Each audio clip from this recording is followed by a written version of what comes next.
All right. Good evening. Welcome. I'm Professor McCoy, and tonight we are back.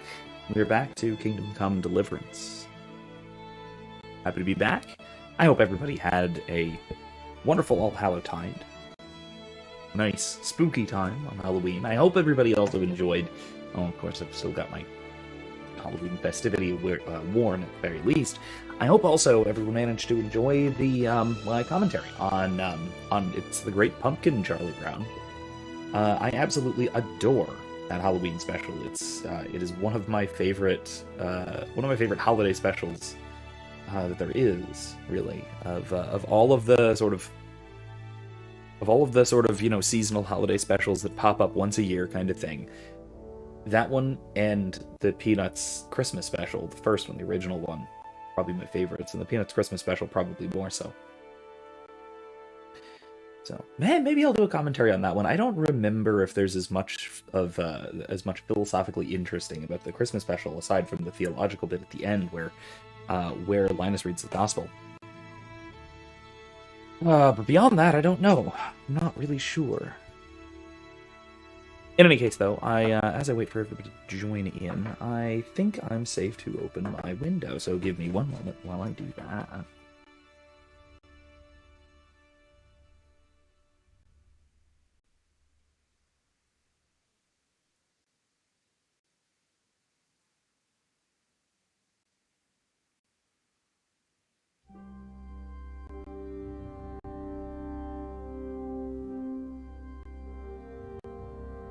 There we go. Hello, Kevin. Welcome, welcome, welcome. Good to see you. Welcome here. Welcome to Kingdom Come Deliverance. We're coming back as we get started and after I get my incense lit. Because again, it's nice enough out. It's not nice out, but it's nice enough out that I'm perfectly comfortable opening up the window and letting some relatively cool air in. Not cool, but at least like 70 degrees is something. Alright.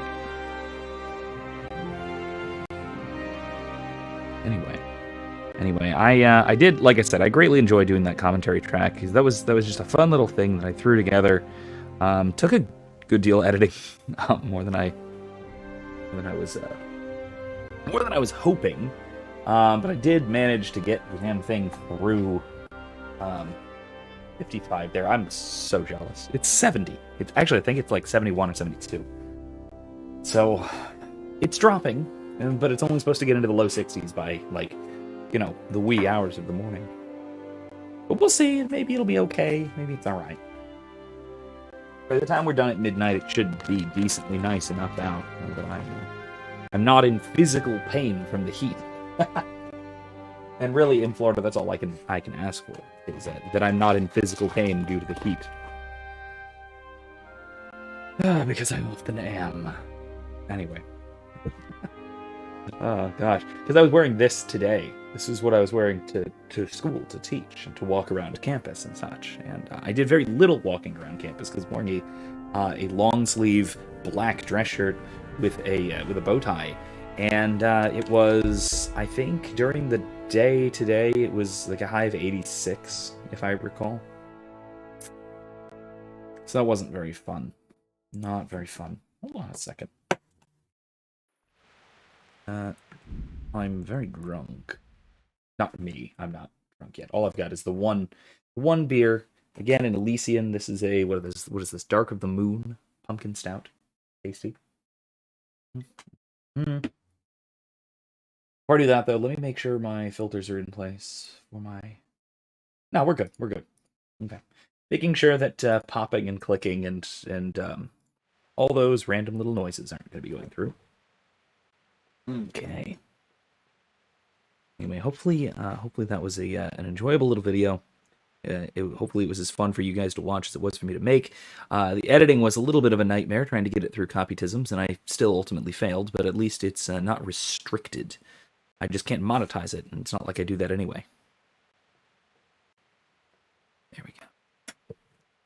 Klaus von Zeit, welcome. Hello, good evening. Says, this unseasonal heat would have been great had it not been preceded by 3 weeks ago by a 3-day frost that killed all my tomato plants. Oh, that's terrible. It didn't quite freeze here. It is warm, so I am actually going to take off the bow tie, despite its orange. Yeah, it didn't quite freeze here, but it got very close. It was down, lows were in the 30s for nearly a week.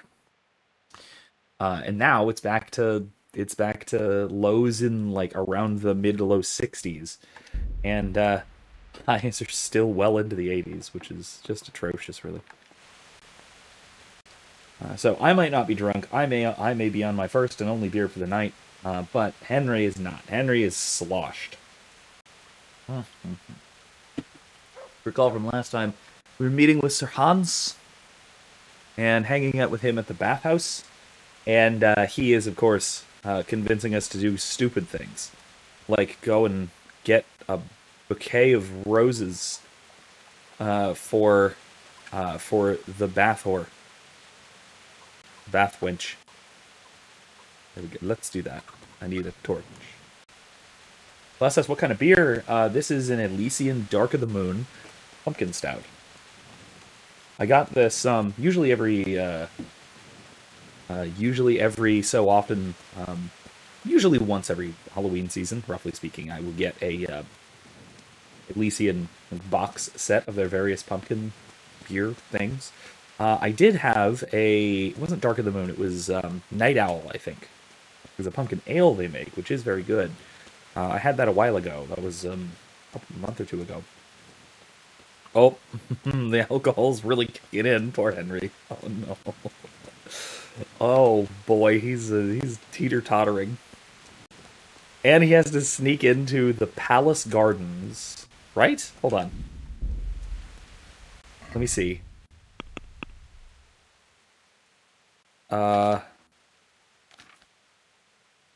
Get flowers for Clara, the bathhouse wench. Get a bouquet for the bathhouse wench. I have to pick dandelion, sage, poppies, and roses. Roses are going to be so hard. Oh my god. A lot of these are easy enough because they're just kind of out here. Oh, Jesus. That's mud. Not roses. That's a mushroom. Chamomile.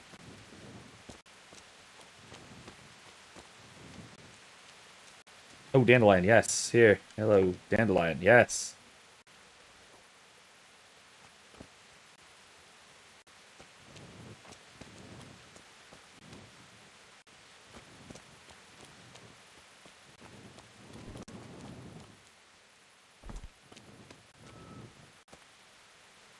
That climb.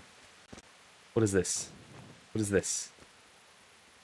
Thistle. That's not what I need. What do I need? Dandelions, sage, poppies, and roses. Okay. Do the programmers of this game have any idea what dandelions actually look like? No, I don't actually think so. It doesn't seem like it. Most of the flowers do not correspond to anything like reality. Not even close. Nettles. More dandelion. Oh no, those look like dandelions. Little yellow puffs. It looks dandelionish, at least vaguely. Ugh. I'm a little concerned about just drunkenly tumbling off this cliff and dying, which has to be a thing that happened with relative frequency in the actual early 15th century. Just with it being so darn dark out, with a torch for helping with night blindness. What's that? The nettle? Wish I could see it.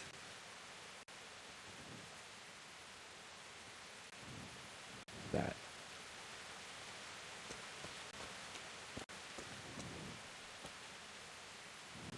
Bouquet of mushrooms with a fair lady. I mean, she's not a fair lady. She's a bath wench. So, I don't know, maybe vaguely appropriate?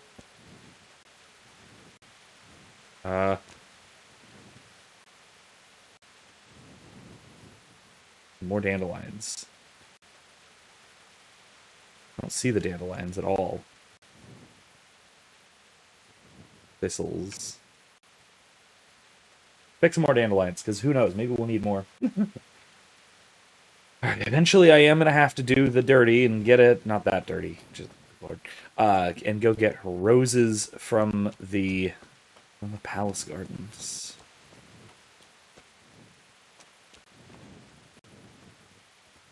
Actually, let me see what other flowers I have. I'm playing sage, poppies, and roses. Do I have either of those? Dandelion. I have tons of dandelion. I have enough. Marigold. Poppies. I have poppies. I have thistles. I need sage and roses. Sage will be in the forest? Oh no, I have to go through the forest like this, drunk in the middle of the night. Oh god. There's gotta be somewhere else. There's gotta be. Oh no. I mean, thanks, Kevin. You at least told me. Now I know what I'm in for. Alright, I'll go do the roses first, because since I'm right here. Excuse me, gents. I'm not drunk. You're drunk.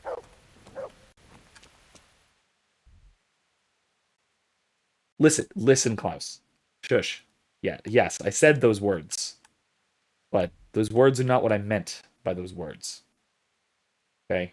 Oh, Kevin, no, you're making it worse with your emojis. What's this? No, that's not it. Alright, well, it doesn't give me a quest marker for... Oh, you kidding me? You've got to be kidding me. What is this? What? Oh.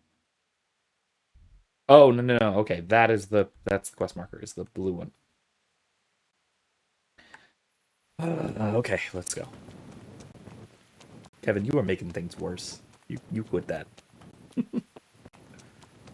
Oh, just running through town, sloshed in the middle of the night, brandishing a torch.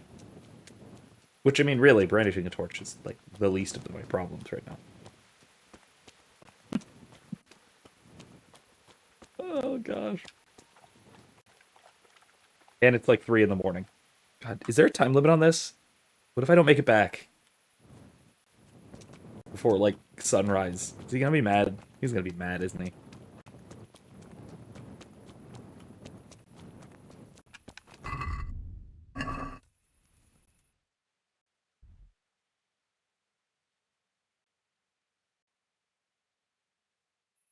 Yeah. Pretty good accidental bonkery. Alright, fine. I'll give you that.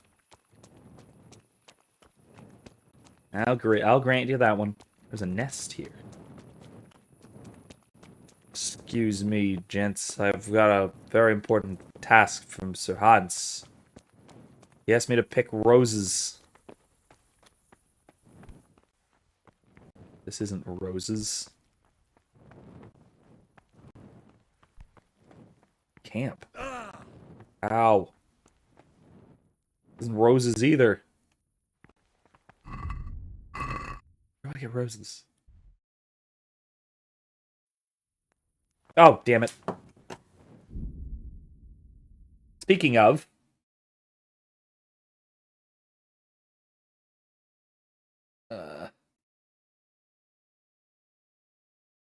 I'm out. I'm out. I'm out. I'm out. Eric, are you available for the... Are you here? I don't know. Are you here for bonk duty? Duty. Oh, geez. I'm in a private area. What was that? Nothing. Don't worry about it. What? Where the hell were you brought up? Oh, yeah, sorry. Don't you know you have to have a light? No, I got it. Don't worry.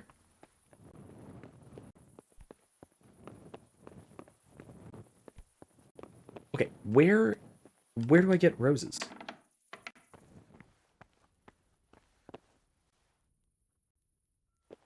Oh, and they have the monitor. Okay. I mean, last I saw you were feeding Monica, so I took care of it. But, okay, where do I get roses?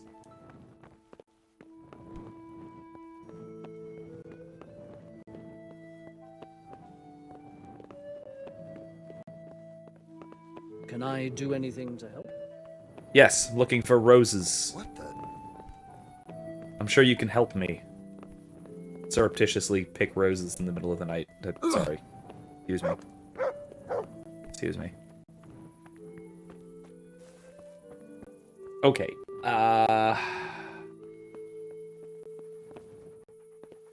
Is it down there? There's a possibility that it's down there. I'm gonna go try down there.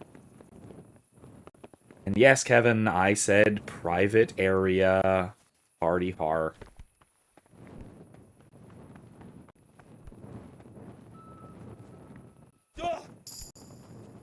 I've reached a new level of vitality by hurting myself.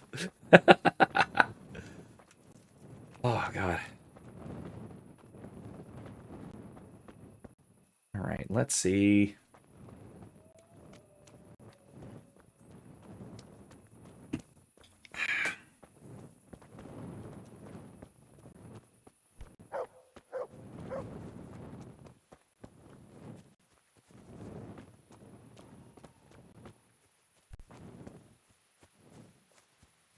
The roses over here? Is this what it's telling me? No, it's not.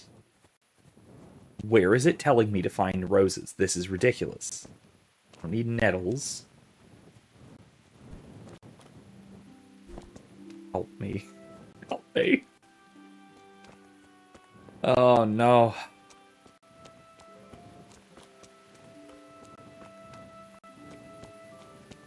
Henry wins the gold in the drunken Olympics. Yeah, apparently. Sheesh. Alright, I'm gonna go outside of town and go out around the outside, maybe? Maybe that's it. I don't know. I'm kind of at a loss here. And then I need to go find sage. I don't know why I need to find sage for a bouquet for a... let's take poppies just in case. I don't know.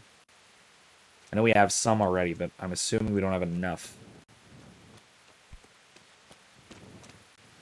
Can't remember ever finding roses anywhere. Great. I wonder if it's something stupid, like you have to be, like, really drunk, and so you will start thinking, so you'll, like, think that something else is roses? Maybe? Maybe that's it. It seems obviously wrong and kind of ridiculous, but you never know. Maybe that's it. Okay, it's telling me this way.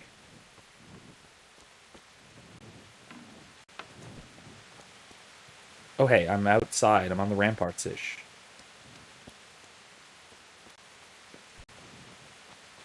Ah, hello. Roses! I picked literally all of them. This is so stupid. There's sage. Move, mutt. Is that it? Did I see that? Sage. We're all right here. Yay! Got the bouquet for Clara. Clara? I don't know. Oh my god, Henry, you look ridiculous. Oh no. What the hell are you doing here? I'd like some privacy if you don't mind. Come for my wench. Well, as you can see, I'm not your wench or anyone else's, so... Oh boy, I'm gonna have to fuck fight, off. aren't I? What are you doing with my Clara, you cunt? Archie, stop that. He's just bathing here. Bathing here, is he? When all the wenches but you are whores? Archie! And are you whoring now too? That's enough, Archibald! Archibald! Oh no. Shut your mouth, I'm not done with you! Oh, I Oh, swear no. this gentleman hasn't touched me. Actually, that's quite true. Well, mostly. No, nothing happened. Nothing. We'll talk about this later. First, I'm dealing with this bastard! I'd like to see you try arse and balls. Horse and balls. For the love of God, stop it, both of you! Fucking hell. Fuck it out. Hey. What do you think you're doing?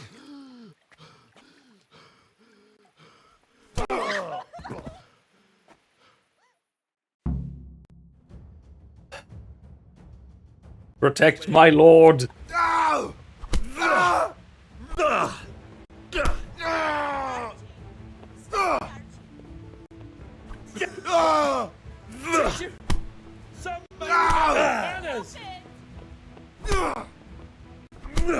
the love Archie! Henry! That fucker! Ow.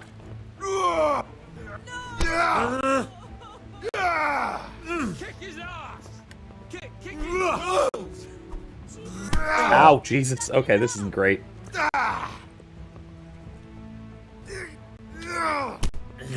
Smash his The frickin' grappling thing is just really not Curse great. it! guts off! Kidding me. Okay. Teach him! Smash, smash, smash!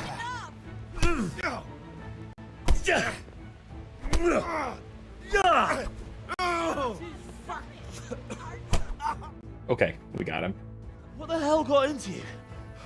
Trying to drown a nobleman? Oh, shit. Fuck. I didn't know. Get out of my sight. Go on before I remember I can have you hung. I apologise, your lordship. I'm sorry. I'm sorry. Archie, wait! Phew. I nearly got drowned by arson balls. Oh, well, that turned out fine. Oh my god. I love this quest in every RPG. That's the least relaxing bath I've ever had. Fuck, I feel like I've swallowed the Baltic. Oh, drinking will be the death of you. Damn right. Is there any wine left? Are you out of your fucking mind? You want to carry on? Of course.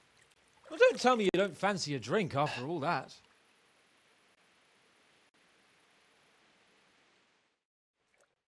Oh no. Oh, and I've got a nasty head injury too. Oh god. How do I get rid of that? I'm in pain.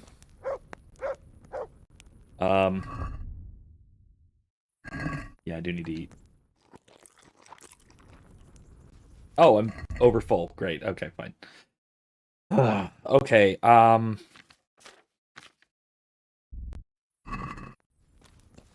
I do need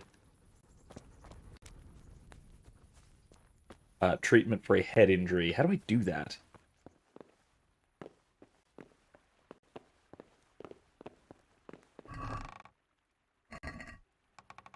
Praise.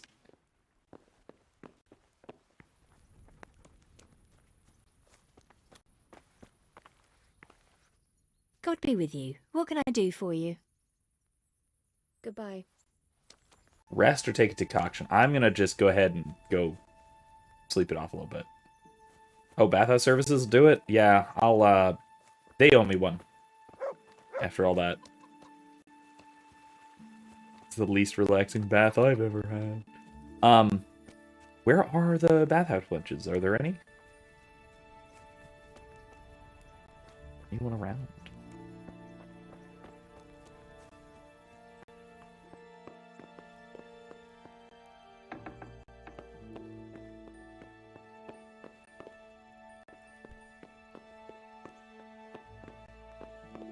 I understand that it's early morning, but like...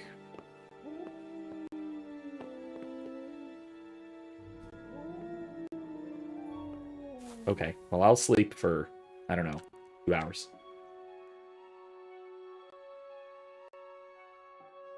They're also sleeping it off. Yeah, all that. I mean, there was a lot of ruckus and chaos going on, so yeah, everybody needs a little break, you know? They're sleeping in. They're sleeping in today, I guess.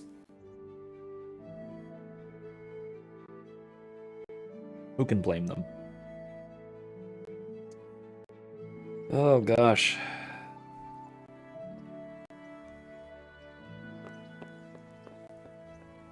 Alright, well, I'm better. Ow. Mostly better.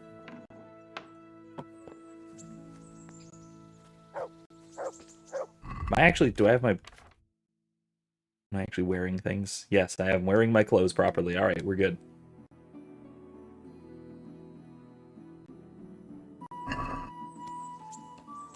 Oh, gosh. Alright. So.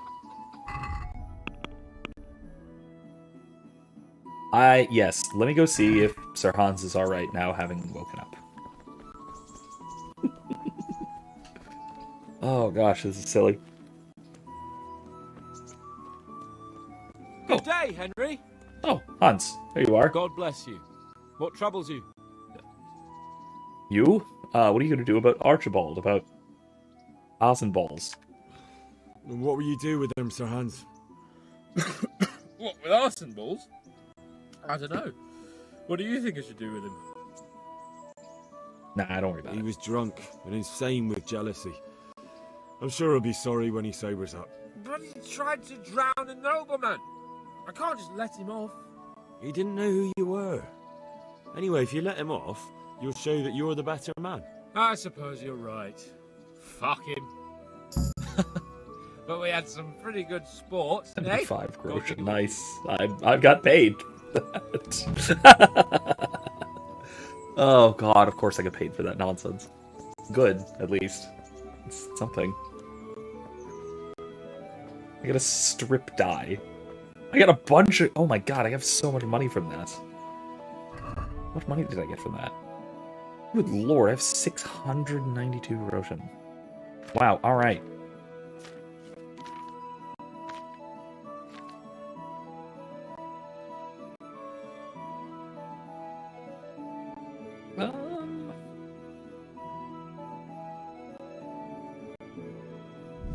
Put the spirits on the horse. That won't go bad.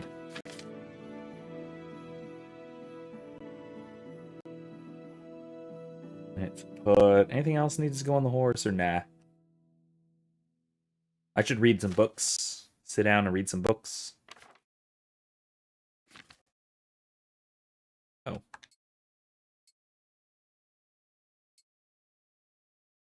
There we go. Alright. Now what? What were we doing? Oh, that's right. During the day to the Rat House Courtyard. We need to recruit some people to, carry water and shovel shit. Alright. Now, my injury down there, will that also go away with time, or do I actually need a marigold decoction or something? I wish I'd paid attention to the tooltips. Right.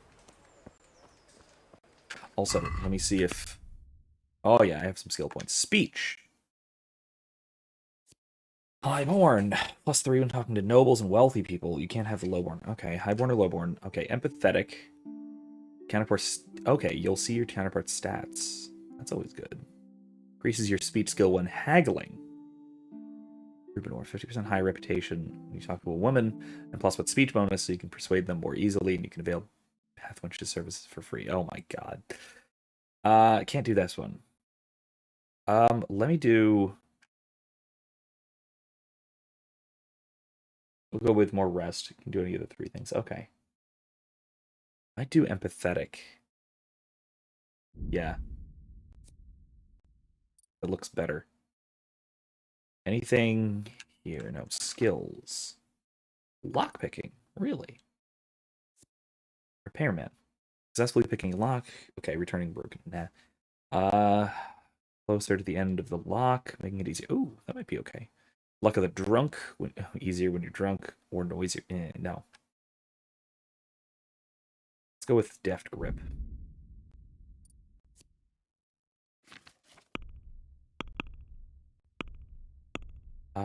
Can I use this?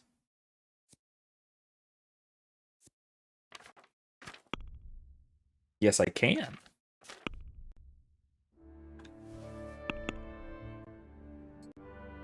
Ooh, it's... Yeah, that's much better. And honestly, I can sell that. Right? I guess? I don't know. I'll try this thing out, see how it does. Gradually. Because I do want to get much better at archery. I'd love to get much better at archery. Baked goods fresh from the oven. Come and get them. Alright, so let me see if I can do this right now.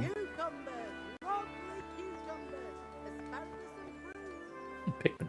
Good health to you. You hear about the water carrying? Aye. I can haul water all day long. So, do you want the job? There's plenty of other folk that will take it if you don't. I do. I want it. What do I have to do? Okay, Captain's Bow is excellent early game. Good.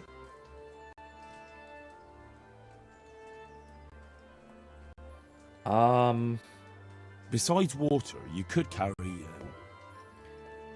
you could empty latrines. What? Carry shit? That'd be a new one for me. No, it's not a thing I'd go around boasting about. So tell me, Maybe. what was your trade before?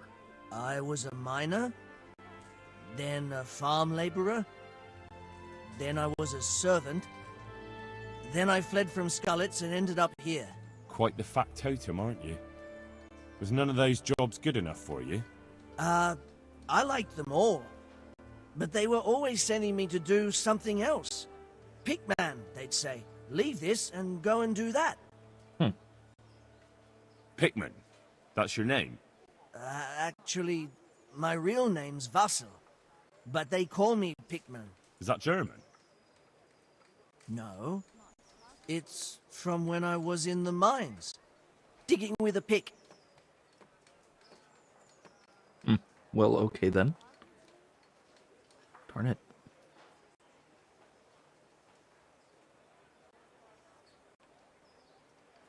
There we go. Keep missing with my incense. Okay.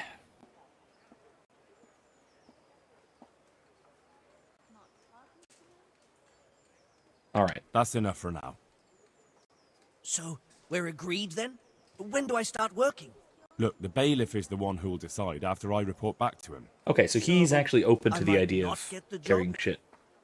I'll be in the shit if I don't. Understand? You'll be in the shit if you do, technically. Alright, let's see. Pikmin. What about Tonda? Tonda. Jesus Christ be praised. Amen. You hear about the water carrying?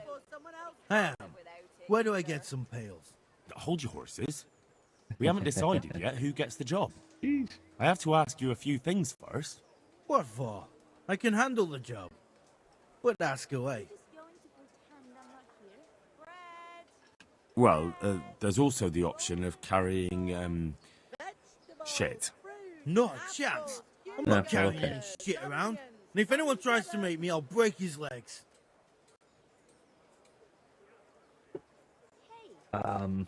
And what if I told you that you get double the pay?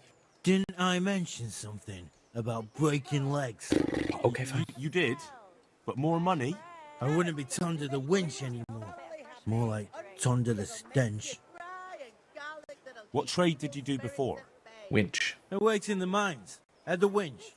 You've heard of Tonda the winch, right? Strong as a bull. I haven't, but okay. The name sounds familiar. You were one of the new miners, weren't you? I was. I came last autumn. The winter was mild enough to work the mines, and I showed everyone I was a hard worker. So did I get the job? We're not finished yet. Okay. Are you here because you want to carry water? Well, I'd rather be back at the winch. Turning it so fast I'd make everyone's head spin. But now I want to carry water at least, since there's some money in it. Okay. I heard you lot don't want to talk to the bailiff. I don't know much about that. The others didn't talk to him, so I kept my mouth shut as well. That's the way we do it at the mines. He didn't even really ask me anything anyway. Just mumbled something under his breath.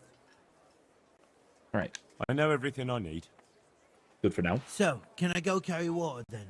Not yet. I'll tell the bailiff and he'll choose. Well, I hope he chooses me. Otherwise, I might be very angry. Sure. I'll bear that in mind. God be with you. Don't, no need to antagonize the guy. Am I invisible or what? No, ma'am. What do you want from me? What do you want? I want to work. And I heard you're the one in charge of giving out jobs, not the bailiff. It's true. Do you know how to cook? If you know how to make food for nobles, then I might have something for you. Where would I learn to cook food for nobles? I want to carry water. But Alex has already picked people who want to carry water. He didn't ask me, though. So I came here myself. Oh, wow. Okay.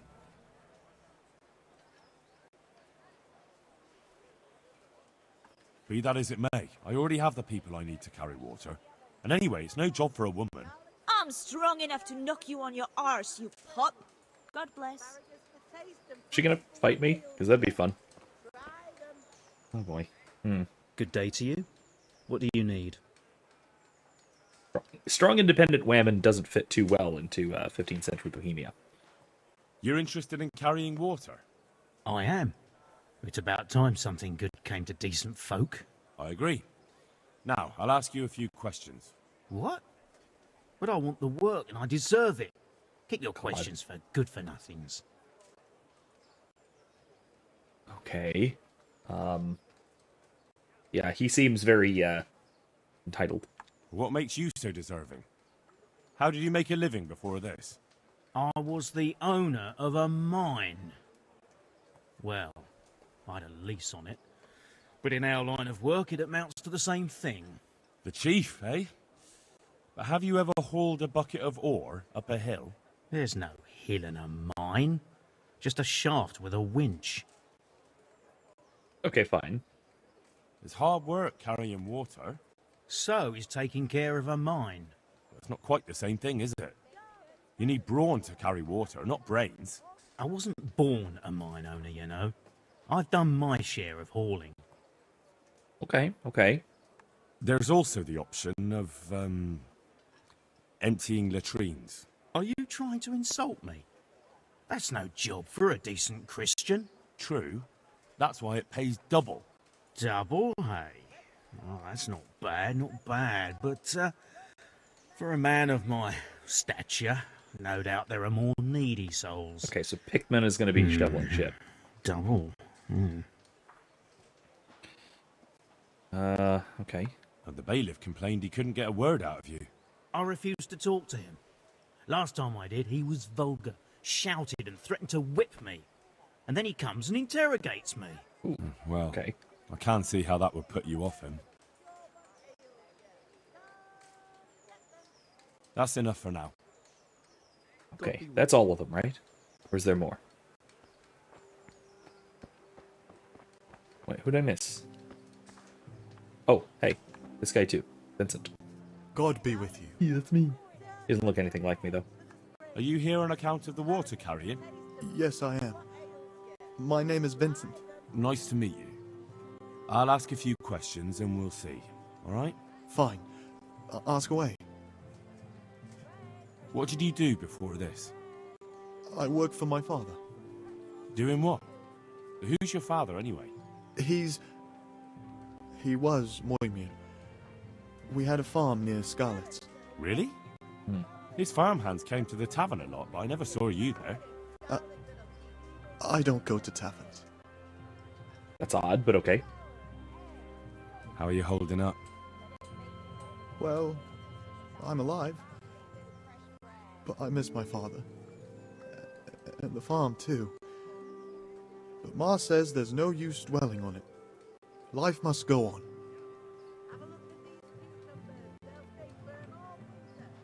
So you're probably here about carrying water, right? Aye. I want to carry water. That's all? You've nothing more to add? That's what's needed, ain't it? Yeah, okay. That's enough for now. Take care So, now. I like him. Kind of like the fiery chick. Who left. Did she just leave? Did she really just leave? Hickman is probably the shit shoveler. Rock. Good day to you. What do you need? You're one of the people interested in work? Well, Alex told me that I'm supposed to ask about a job carrying water. That's right. But first, I'll ask you a few questions. You are... Peter. But everyone calls me Rock. There's more than enough Peters in the mines, and not just in the mines. So... See what you mean. At the mines? See what you did there. So you're a miner? That's right. I worked in the East Shaft, and I hope I'll be working there again. Now that I think of it, have you heard anything from their lordships? When will they open the mines again? I have no idea what their lordships plan to do about it. All right. I just thought you might have heard something. I hope so. How badly do you want to carry water? Well, right now there doesn't seem to be much work around for miners. And at least I can earn a few groschen. It's not easy work, though. It's a long way to carry water. Do you think it was easier in the mines? Digging through rock on your knees all day for months on end? Yeah, that's a good point. There's one more option. Carrying shit. What? For the knacker? It's a job. But what would people say? I need money badly, but I couldn't go back to mining after that. All right. I understand. Okay. That's enough for now. So... Farewell. Where is the bailiff? He's upstairs, right? I assume.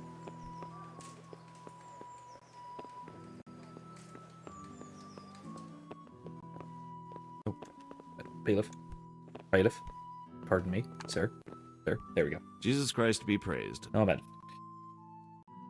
Okay. I know everything I need to know to pick the carriers. Splendid. I'll be glad to get this damn business off my back. So how have you decided? So, how do we do this? Do I just give you their names, or should I send for them? Just tell me their names and whether they should carry water or something else. Don't worry, I'll send for them.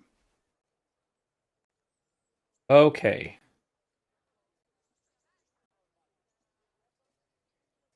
Pickman. Vasil. Goes by the moniker of Pickman. Pickman. I hope he doesn't have a history of pickpocketing. No. They call him Pickman because he worked in the silver mines, and he was very I need to keen learn with how the to pick. pickpocket. So much so, he managed to chop off 2 of his fingers. Well, he can't do too much damage with a bucket, I suppose. Where do you want to put him? Carrying shit. Good. One person for this job. Next. All right, let's go with Vincent Moimir's son. Vincent. Moimir's son. Vincent? Never heard of him. What do you think he should do? Carry water. To carry water. So we have one person to carry water. Who's next? Oh, geez. Let's go with Antonia. What? A woman? Yeah, is that a problem? You never said it had to be only men. I didn't, but I kind of assumed it would be clear. It's a long walk with a heavy load, man's work. She can handle the job, have no fear. She's pretty Let's hope tough. So. She's pretty You'll have tough. to answer to me if she can't. Where do we put her then? To carry water. So we have one person to carry water. Who's next? Okay, so Cornelius, the rich guy, seemed fine carrying shit. We'll come back to him. How about Rock? Peter, better known as Rock. Peter? Rock? Didn't he get into a fight and injure his arm? Well, what should he do? To carry water. So we have one person to carry water. Who's next? Tonda the Winch, I guess we can do water because he'll beat somebody They else. call him the Winch. The winch. Ought to be good with a bucket anyway. What's he going to do? To carry water. Can't be done. We've already got enough people for the water carrying job, so it's either carrying shit or nothing. Well, if that's how it is, we better pick someone else. And who would that be? Cornelius. Ah, Cornelius. I had him here once looking for a job. Where do you want to put him? I'd like to see him with buckets of shit. Well, conveniently. Carrying shit. Good. One person for this job. Next? That's it. Good. All decided. Now about the cook's job. Working on that. Farewell. I'm working on that. Very slowly and gradually. Okay, I'm gonna go find somewhere nice to sit. Or tailor shop, because I need the, No. Why are they closed? Why is the tailor shop still closed? That's odd.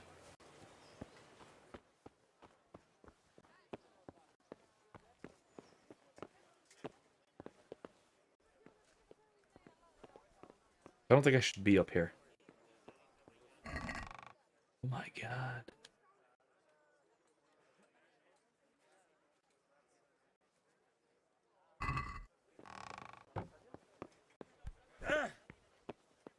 Okay.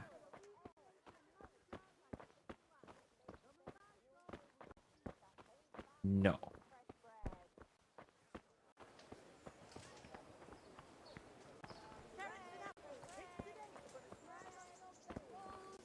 Let me just go find somewhere to sit down. Or somewhere. Maybe a tavern. Sit down and read. Maybe the churchyard. Yeah. It's gonna be somewhere to sit around the church.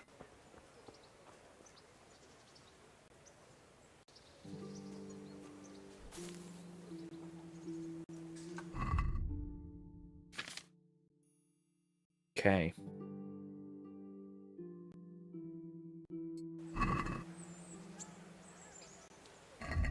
And sell that. And St. Wenceslas. St. Wenceslas. In Bohemia, there was a prince of the name of Wenceslas, and his wife was Drahomira. Unto them was born a son, and they gave unto them the name of Wenceslas. Oh, Vratislas, I guess. Vratislas?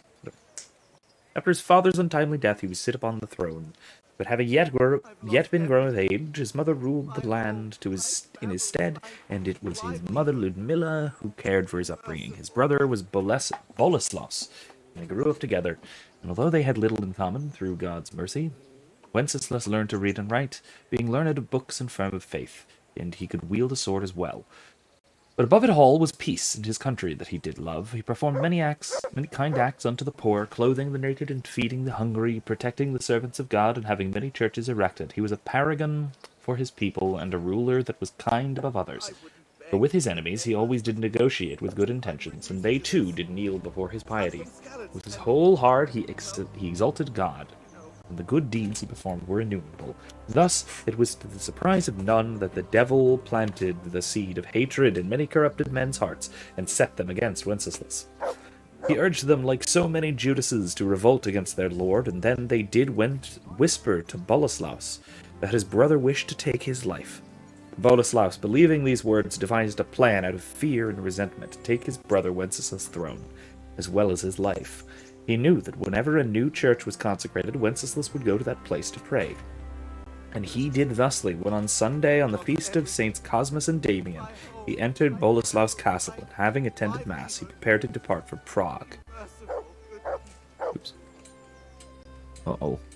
Gotta get the incense going again. His brother, detaining him, invited him to the table to drink.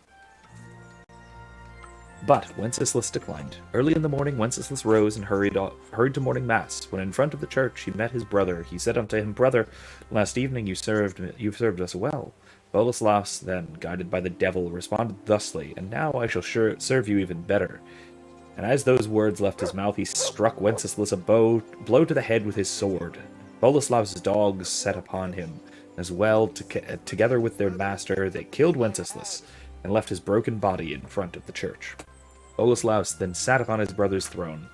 Today Wenceslas has already been sainted, and established to be the patron saint of the lands of Bohemia. Well call unto him in times of darkness, and to him we pray, Saint Wenceslas, patron saint of our country, pray for us. Evening, Bubbler. Loving the game so far. Kevin says, I love that story. St. Wenceslas is the sort of ruler I would want to emulate. It's hard to find a ruler that anyone would reasonably want to emulate. He's, I think, a reasonable example.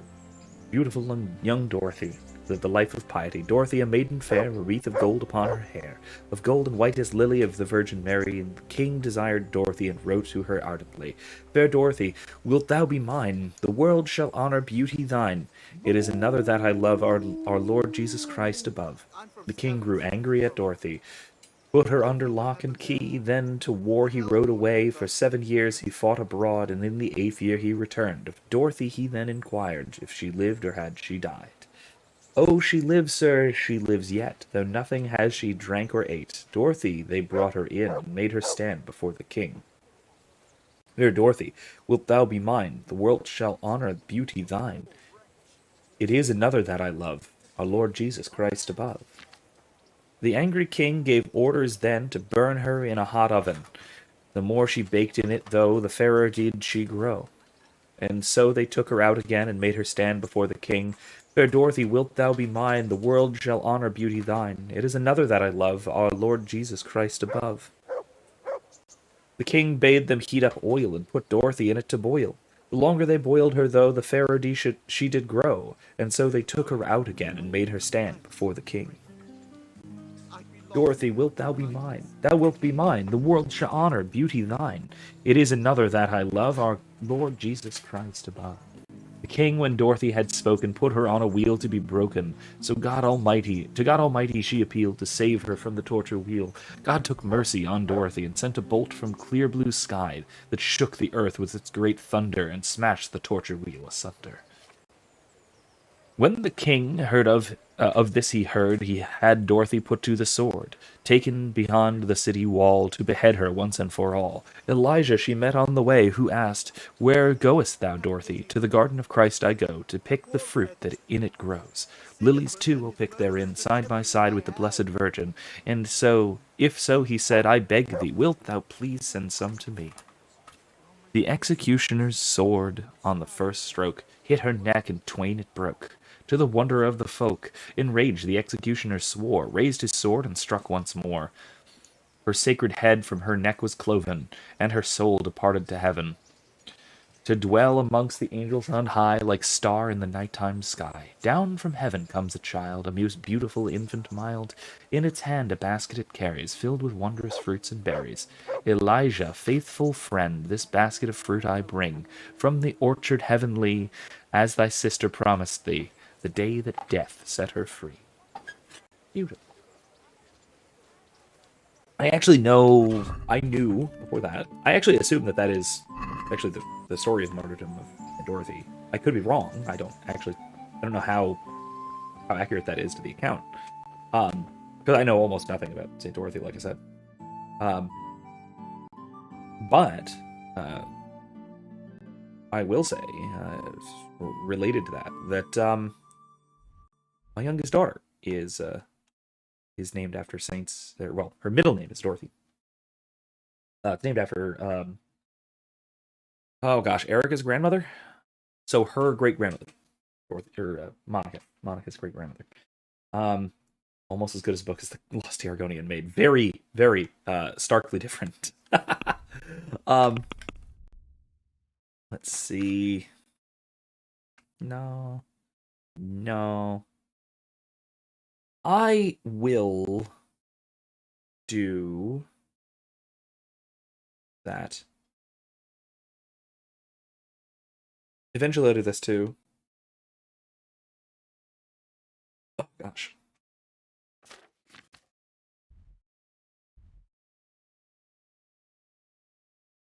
Where's the courier? Oh, he's up in Talmberg. No. No. I'm going to go talk to Peshek and see if I can learn how to pickpocket. How about that?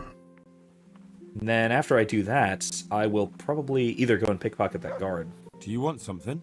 Or something. I'd like to ask a favor of you, Hal. Oh, of course. What is it? I heard you're picking people to carry water. No one needs the job more than Antonia. Adam never mentioned any Antonia. I'm not surprised. Oh. But Antonia really needs that job. I've lost everything. My home, my family, my livelihood. Be merciful. And what's wrong with her husband? He was cut down in the raid, and he's not getting any better. And Antonia has no money for treatment. Do you think she'll be able to handle carrying those buckets? It's quite far, and up that hill. She's no princess. She's tough enough. The poor wretch. Sigismund All right, and his all murderers right. took everything I'll I bear it in had. mind. Bear it in mind? What does that mean? It means, It means I think already about it. did. The bailiff has the last word. It means I already said yes. If he's got something against giving the job to a woman, then try and get Vincent in at least. He might not have anyone on their deathbed, but his mother has no one else. I did. I wish I'd gotten that advice earlier, but I already did that, so I think we're good. I think. Boy. Alright. Actually, is Taylor shop open? Taylor shop's open. Okay, let's do some repairs. Get some repairs. Sir? Good health to you. Come to you, thank you. May the Lord watch over you.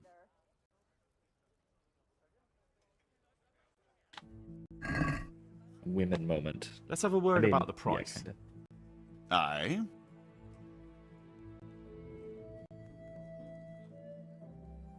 Since it's you. Oh, he didn't like that.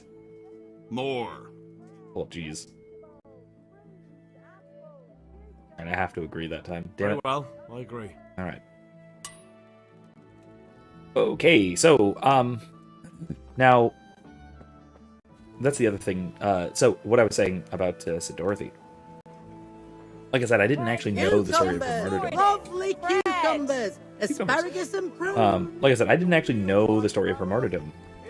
Let's see, do I need to actually fix any of my weapons? No, everything's in perfect shape. We're good.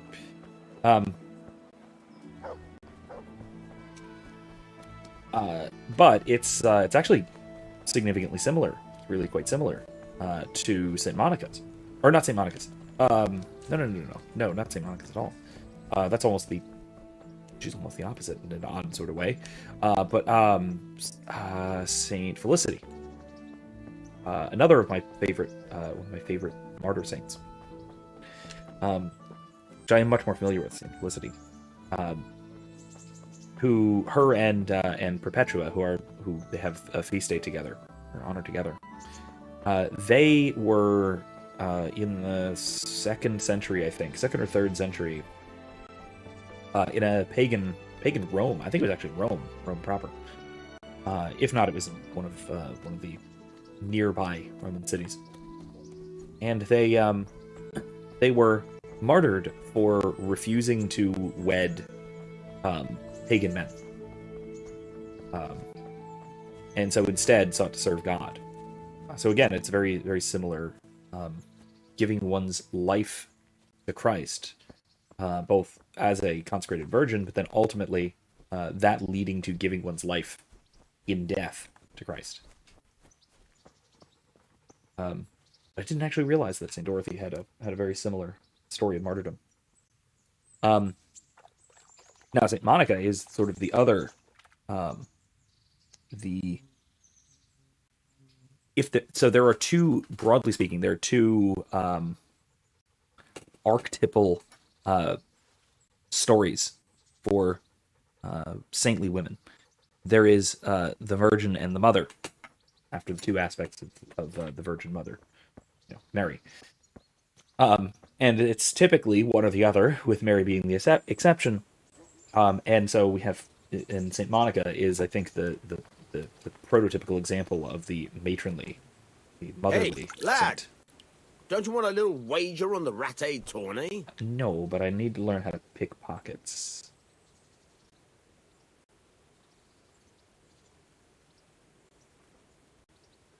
Would you teach me something about the milling craft? Like how to get things out of strangers' purses into your own? Aye, why not? You're handy enough. No doubt you'll master it. Come behind the mill where we won't be seen. Bye-bye. I'm behind the mill. Okie dokie.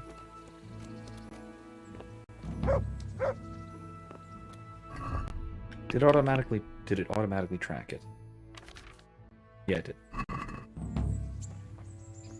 Alright. So in any case, Monica Dorothy has the names of the two sort of archetypal saintly women. I like that. Incidentally, or accidentally, Monica named for Saint Monica directly. It was one of my favorite female saints in general. Hey, lad! Yes, I know. I'll stand here and pretend I don't know you're there. You try sneaking up behind me without me seeing you, and take something from my purse. First, you have to rummage in the purse. The longer you do it, the better chance you have of finding something valuable. But also, of getting caught in the act. Once you've found something you want, you've got to pull it out. Carefully. But fast enough so I don't notice. Try stealing my dagger. It's there, mixed up with other things. Okay, so pickpocketing. Pockets, no joking matter. If you're caught with your fingers in somebody else's purse, either by the victim or by witnesses, they'll raise the alarm and you'll be pursued as a thief. In order to rob someone successfully, you first have to sneak up on them unnoticed. Then by holding A, begin pickpocketing. The first step is to grope around inside the purse by holding A. It's not easy, especially if your victim is on the move. The longer you can grope, the more time you will then have to select what you want. In order to then steal, you have to exceed the minimum time for groping, which you'll see recognized by the background of the rose changing color from red to green. Okay, the amount of time you have left for the second stage of stealing is shown by the number in the middle of the rosette. Keep a close eye on the color of the rosette. When it's light green, your victim has no chance of catching you. As it starts to get darker and turn red, your chances of getting caught in the act increase. Okay, this seems a little complex. Oh my god! You dip your hand into someone else's purse. You get it out with the loot before the time's up and you get caught. Okay. If you're an inexperienced pickpocket and expert on items, you fully learn the item expert perk. You can also see the properties of the stolen item, which we can't. The item you've just stolen. Okay, the time that remains before you're caught. Determine how long it is by the time you spent groping. Okay. Time you'll lose if you decide to steal the item in question depends mainly on the weight of the item. Here's some item you have groped out. You can find out what it is using A. Then by pressing A again, you can steal it. Okay. The place where you're stealing. Okay. There you dip your hand in someone's purse and you have... Okay. Alright, cool. I'm hidden. Not well, but I'm hidden. Oops.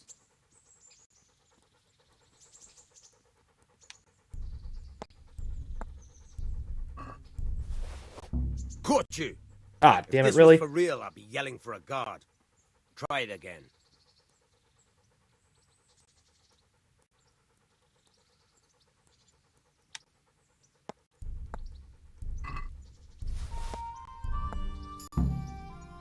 Wow, that's hard. The way. I hardly noticed you were there. I think you're ready to try it out for real. Best practice on drunks and sleeping folk, so you don't end up in jail before you even get started. Thanks, Peshek. You're welcome. But I'll be having that dagger back now. Okay. I mean, I could just steal it from him, but he'll know exactly who it was. Oh, God. Yeah, drunks and sleeping folk, huh? Okay, fair enough. That's a reasonable ask. Okay. Okay.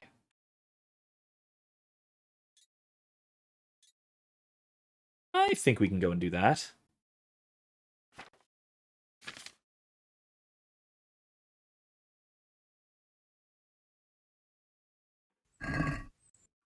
Yeah. Yeah, I think what we'll do is we'll stop by here. We'll try and get those birds. Find the nightingales. No. Let's go back to Ujits.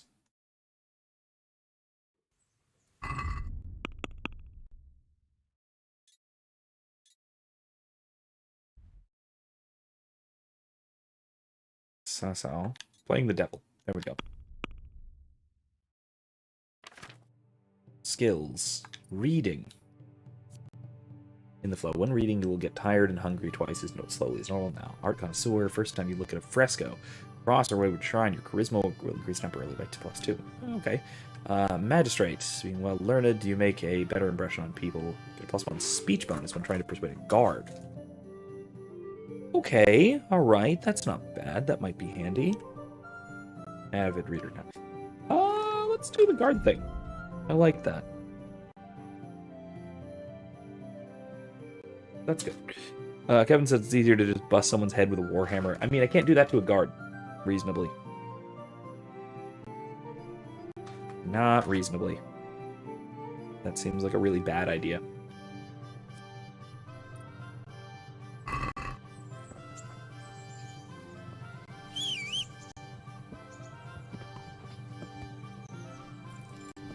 Alright, Pebbles.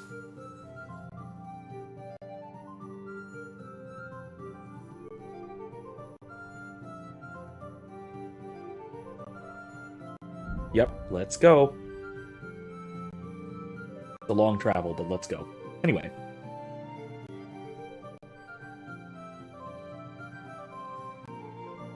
Pilgrim. Let's scout.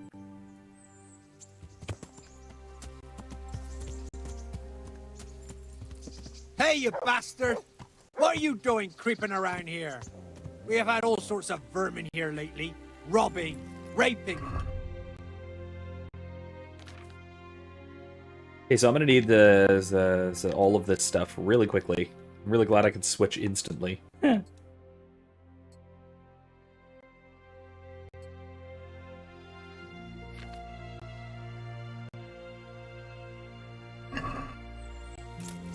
Blood will be spilt. Ow!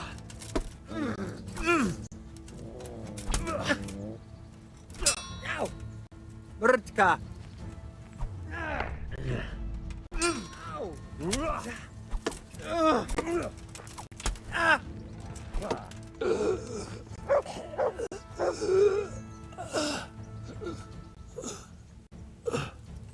There he goes. Alright. Guards are better slain by neck stabbing. Oh, yeah, okay, great.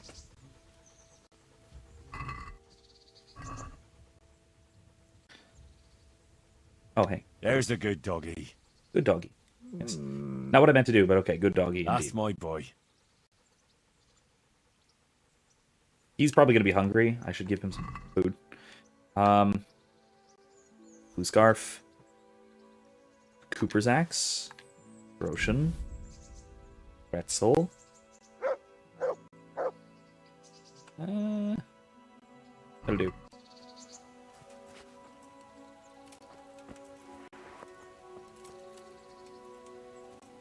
Hey, Mom, how about I give you some food? All I have is dried meat. Look what I've that's got fine. for you. You'll love this. All I have is jerky, but that's fine. Jerky's good, right? Here you go. Yeah, that fight went surprisingly well.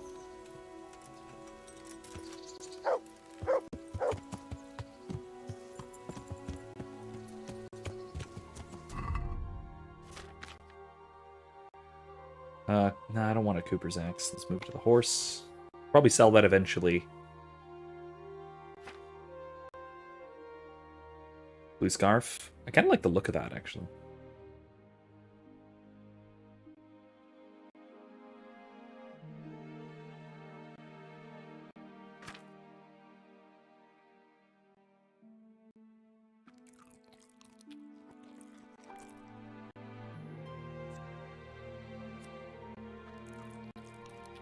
There we go. He had an axe, not a glaive.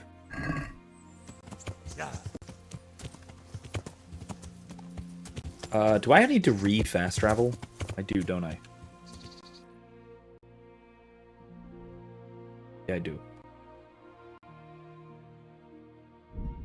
Let's keep fast traveling. Keep going. Yeah, he had an axe. which it looked like it was two-handed, but not like a poleaxe, proper poleaxe.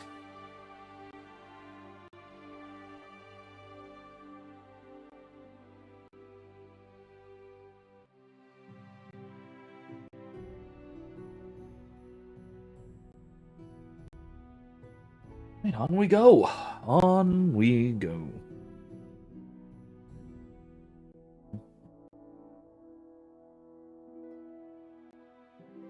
Up to Ujits.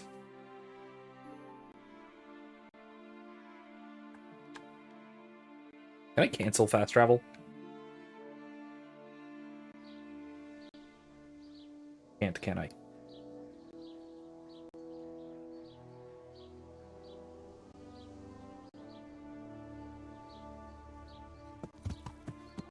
Garlic that will cure all ailments, and onions that will make you cry when you cut them, and cry for joy when you taste them. Oh my gosh. Okay. Where's the scribe? I can sell these books. Yeah, right there. I'm gonna sell some of the books I don't need anymore. Some of them will have a reforged sickle, huh? Interesting. It's kind of cool. That's a villager. Good day to you. God be with you. Yeah, I'll just sell those. How do I tell which ones are, skill books? Does it tell me?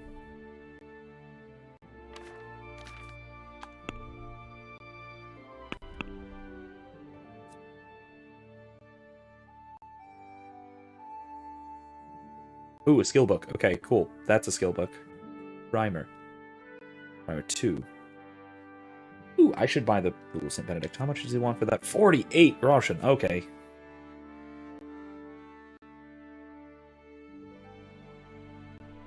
Uh, 48th. And I will get the Rule of St. Benedict 1. Oh, they don't have 1?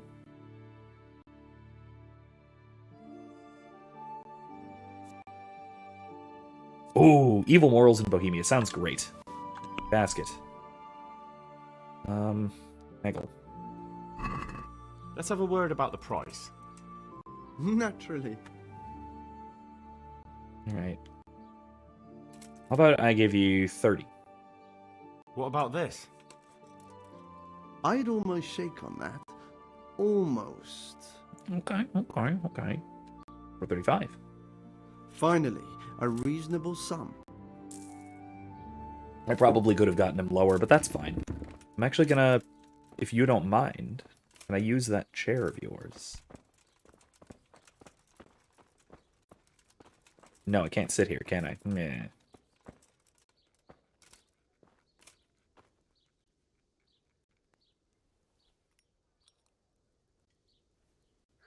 Oh, right, of course.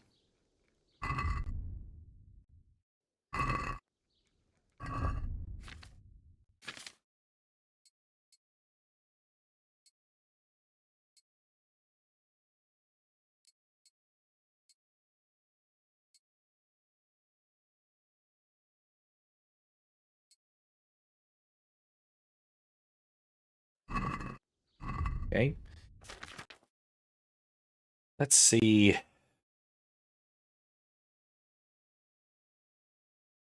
Let's read Primer. Baba Black Sheep, have you any wool? You'll find out in our latest publication, a primer for the 15th century, coming soon to a scriptorium near you. Are you serious? Oh my gosh. No way, that's so ridiculous. I'm assuming that that is wildly period inappropriate. Let's go to sunset. Actually wait, let's go to not quite sunset. Yeah, that'll do. Just a couple hours. Just a couple hours. As we have to go at sunset. We have to follow the ladies. The witches. Out of town. Stop them from Congress with the devil. Just like any other Congress. Okay.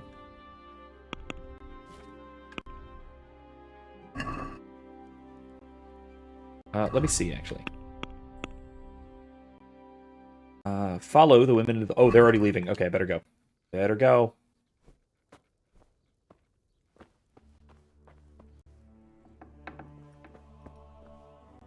Sorry for leaving your doors open. I'll close the other one, don't worry. Here we go.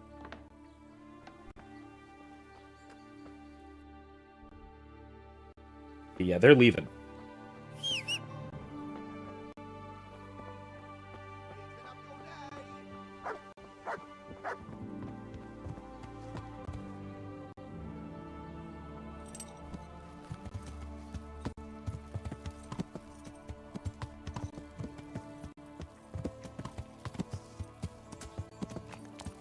Okay, let's follow them into the woods.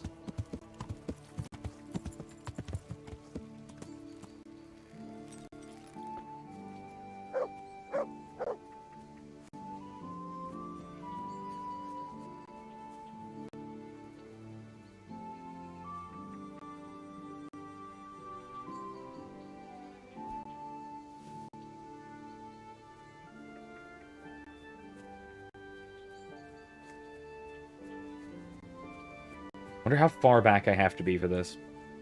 Wait, Kevin, what was a good sales pitch?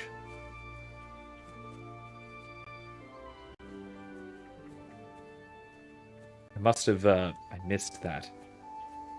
I missed the timing on what you had to say there. Shrine. Mogon.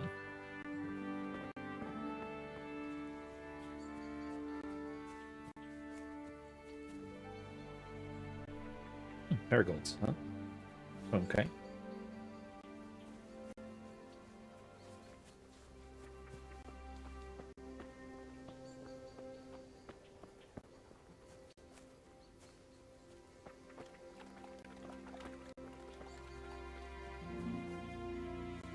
What's the sound? Oh, the Onion Man. Oh, yes, yes, that really was. They'll make you cry and then make you cry about how good they were. Actually, really, yeah, no, that was good. That was a good one.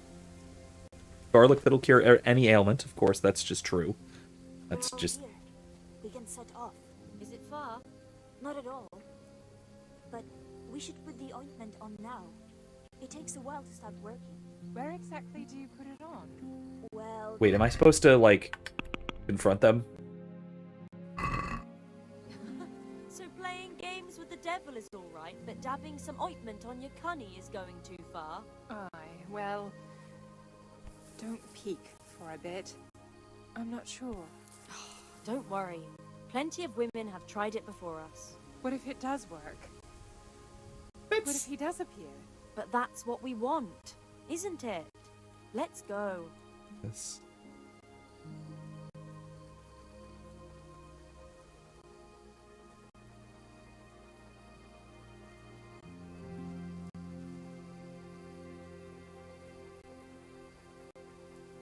I honestly have nothing to say to this. I'm at a loss for words. Dabbing some ointment on your cunny. Also, new word. I learned a new word tonight.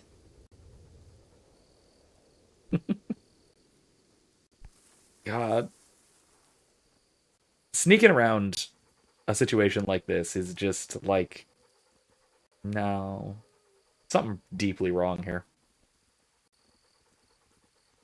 Kevin says, it's interesting that among legislative bodies there are supposed to be equals, hierarchies will, which are supposed to be equals, hierarchies will form. Of course they will.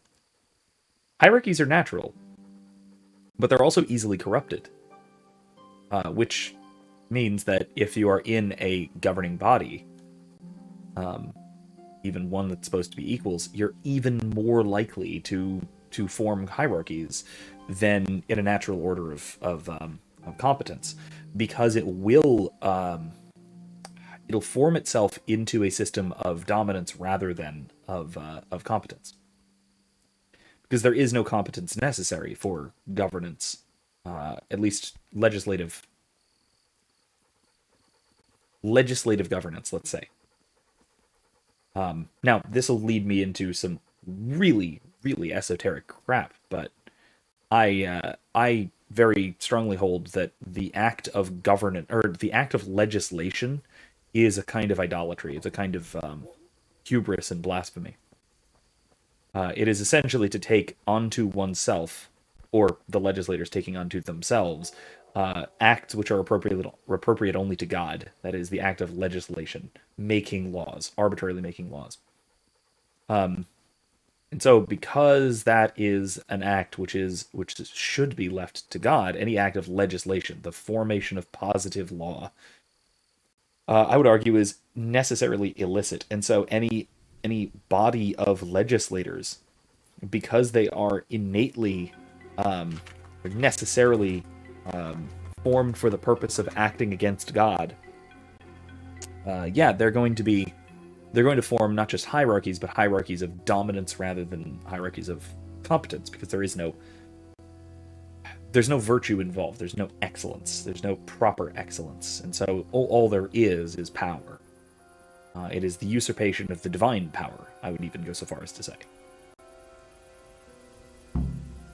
I've followed the women through the woods. Now what?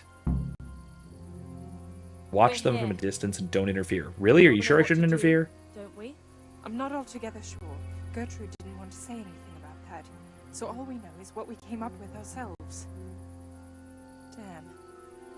I feel all peculiar, though. The ointment is the main thing, and we'll think up some chant or two. Just let's get it over with, quick. I keep hearing weird noises. When shall we three meet again? In thunder, lightning, or in rain? When the hurly-burly's done? When... Damn it! The battle's lost and won. What's that nonsense you bubbling? I didn't make it up. It came out of me all by itself. Oh boy. Vision's blacking out, and I feel the earth moving. Maybe this wasn't a good idea. We're not doing it for our sake. Our intentions are pure. There's nothing to worry about. Silence. Hush now. Do you hear that? We're inviting Satan in. Literally. Very literally inviting in Satan. The earth speaks to us. That's not a good like thing. Gertrude said. Why is it getting so dark? It's singing very loud. Make them stop. At least for a while, please. My head hurts. Don't be scared. Let it happen. Want to help them? Star of the morning, we're here to ask you a boon. What is Okay, so now we're just literally calling on Satan. I thought I was taking implications here. I'll go toward him. Show him the way to find us. Holy Mary, Mother of God, pray for us sinners, now at the hour of our death. What are you praying to the Virgin Mary? You'll scare the devil away. Stop praying and speaking of death. We're here to save lives since we've lost our I caught that. She said, now at the hour of our death, not now and at the hour of our death. That's... all the humans. I'm coming to meet you. Who is it? Who's there? Just me. I haven't found anyone. Me? Who's me? You're Lucifer, aren't you? Oh, Lucifer. Thank you for heeding our call. Send the plague down on Sigismund and his cumans. It's me, Vera. I mean, I think so. Everything's a muddle. Lucifer. Hold on. Let me see if I can turn on some... Pater noster, qui es in celis, sanctific... No. Subtitles. Dialogue and cutscene. In-game chatter subtitles. Yeah, it's on, but they're not displaying, so I apologize that their chatter isn't showing up. Deliver us of the humans. Here and now, come among us. Take what you want and let Sigismund and the humans die of the plague like mangy dogs. They killed our husbands and children. Let them die. Let them go back whence they came, back to hell. Come Satan and take us. Hush now. Yeah, Kevin says it's a bunch of wormy people trying to out-deceive each other, and that's very true. I mean, that's what this sort of thing usually is. Come among us. You there? Are you Lucifer? Doesn't matter who you are. They're always sort of trying to... You dreamt it. O Prince of Exiles, you who the world has treated wrong, who rise again undone. Hey, stop. I hear someone coming. Who's there? Is it you, Kuta? No, I'm still over here.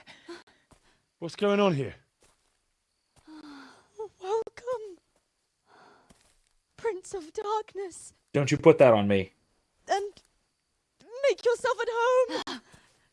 What would you like us to do? We will fulfill your every wish if you fulfill ours.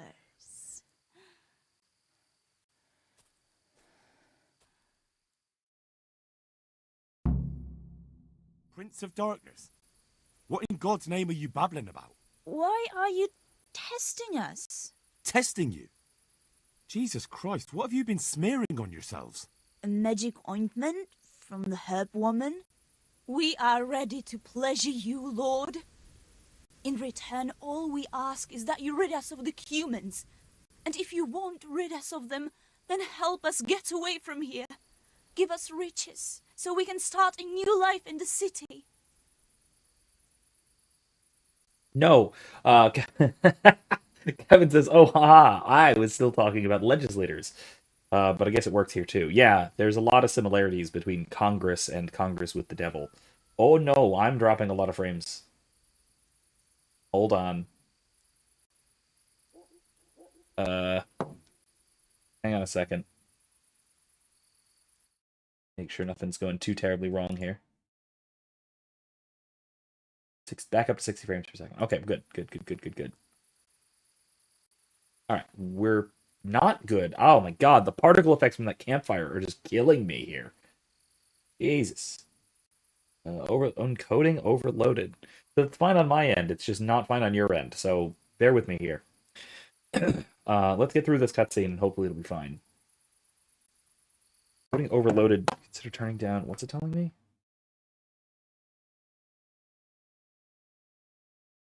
Now it won't tell me. Of course it won't. Well, it's fine. You can still see, and I can talk about this a little bit.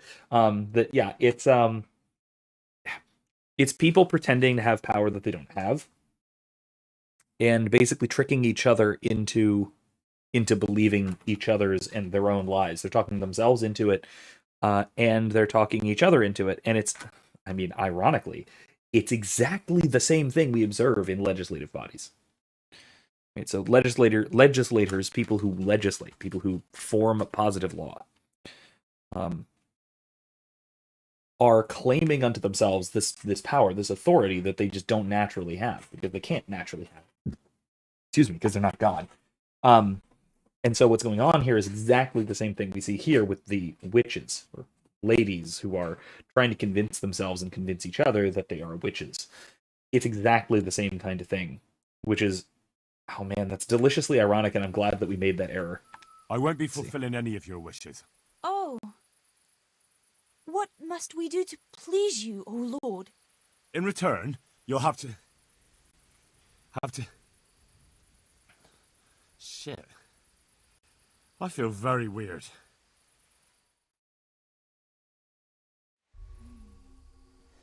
Stop. No. Oh, that ointment. You smeared the ointment on me. Oh, crap. Fear not, my lord. Nothing will happen to you. It's all part of the ceremony. Oh, shit. What the fuck? What did you do to me? Oh, crap.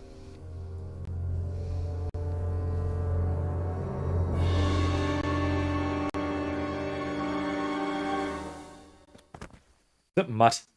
That's mutt, isn't it? Are you quite well after your long journey? Huh? Oh. Long journey? What? From the gates of hell to here. When will you take care of the humans? And why don't you have horns and hooves and a goat's tail, like the priest said?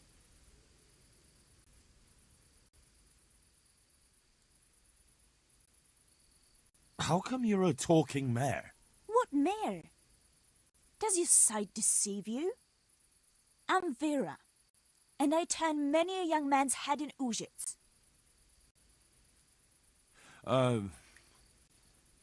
Actually, I wanted something else. What's that, oh Lord? Will you serve me and do all I tell you to? Oh yes, No! our Lord What? of Hellfire. We'll do whatever you want. Just rid us of those wretched humans. Which one will you take first? Me! Take me! No, me.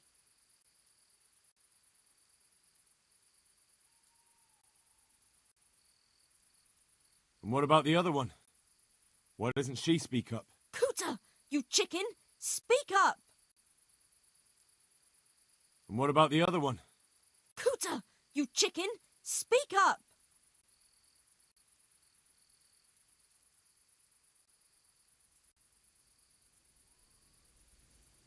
Have I goofed something? Have I goofed something horrible here?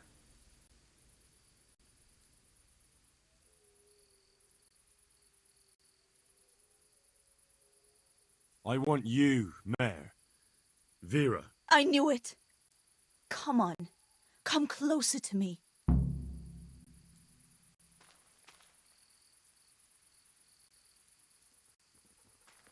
Oh, Mutt.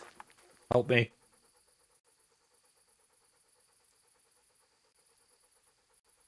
That's a good boy. That's my boy. Please don't lick me. It might be very, very dangerous.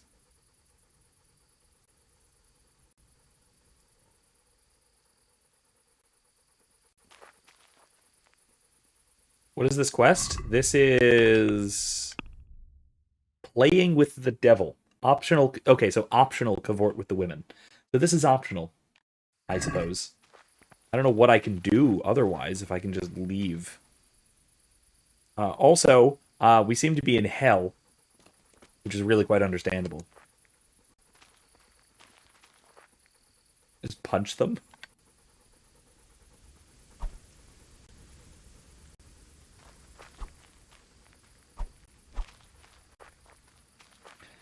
I'm just gonna go.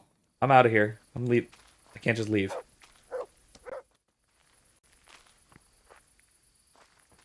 Charge in with fervor and lay waste with the sword. It's not too late.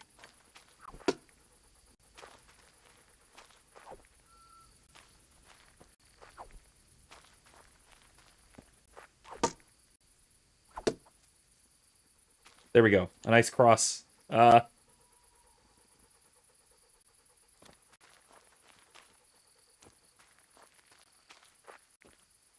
wait. Hold on.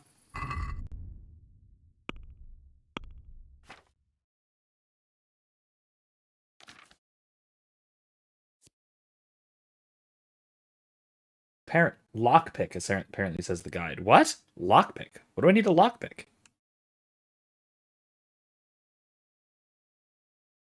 Use lockpicks on them?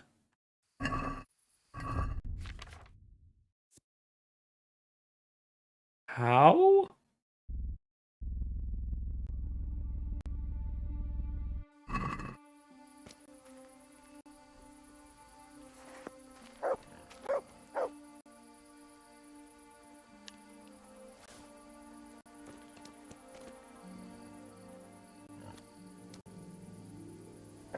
Wait, what?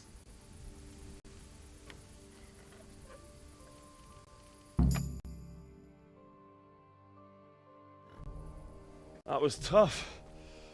Oh, but I'm all dizzy again. What is wrong with you? Is something going to come of it or not? I need to sleep. Bugger sleep! What was that? What is it? Someone coming!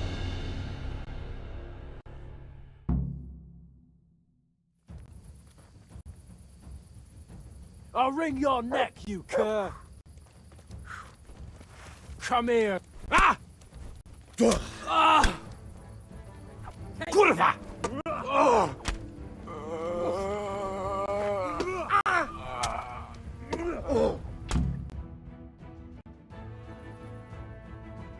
You're already on a different kind of trip. 5 hours. Oh, no. You probably want to kill them or don't and just run away. Okay, so I'm assuming they're bandits or... God, I hope.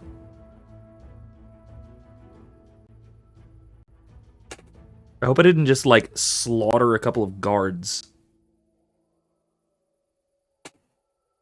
Okay, so they are bandits. Here? Shit! Oh my god. These are no demons, just flesh and blood woodcutters. I'll never be able to explain this to anyone. That fucking ointment. Damn that old hag. Now what? Game saved. Great. Well, Dave's Vault, I suppose.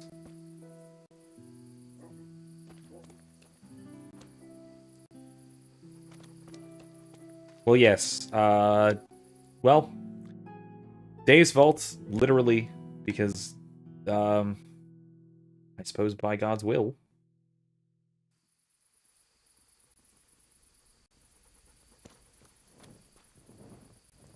What's this? Has to be something, right? No, guess not.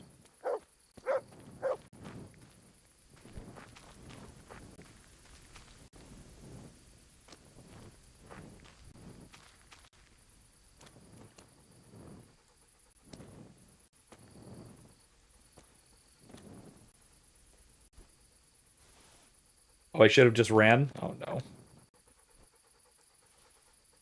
Welp, that's gonna be fun.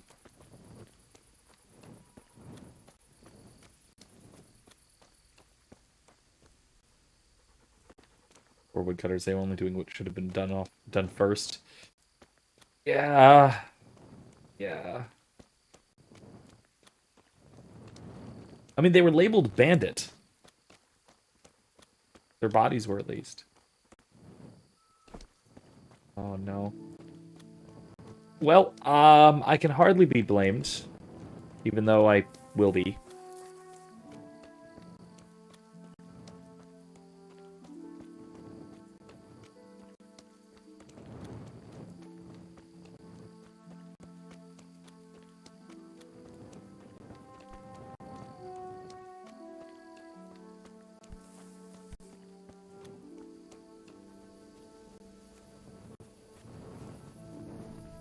Yeah, well, that turned out poorly.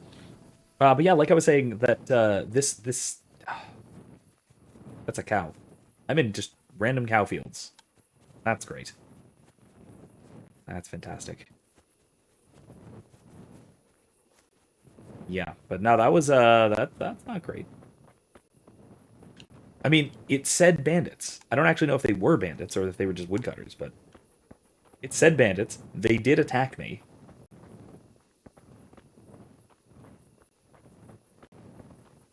I don't know. I don't know. Did the best I could there, which wasn't great. Alright,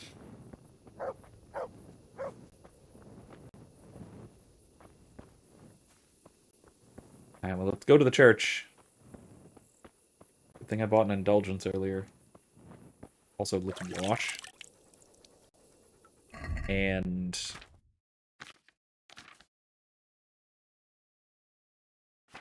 my sword is bloody. That's not good.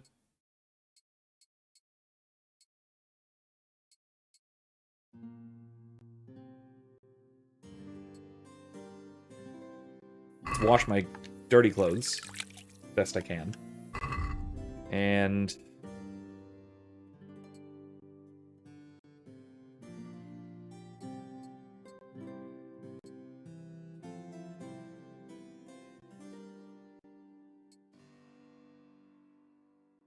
leave my fan braces on, I suppose.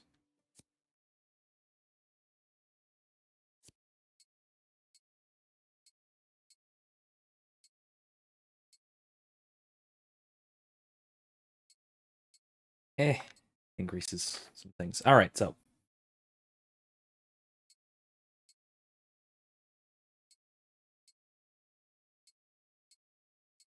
That doesn't change anything. All right. I unlocked a chicken. Whatever that means. I really hope that I don't need this screen for what just happened here, because the body cage may be appropriate for unlocking a chicken. That being an incredibly high and presumably very horny witch. None of that is the least bit appropriate, of course.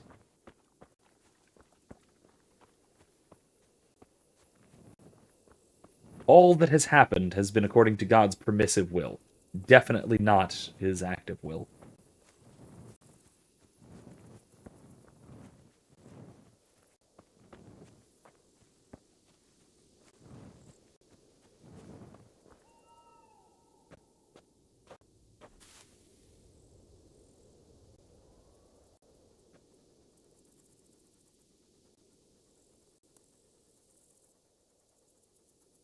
I'll read while I'm waiting.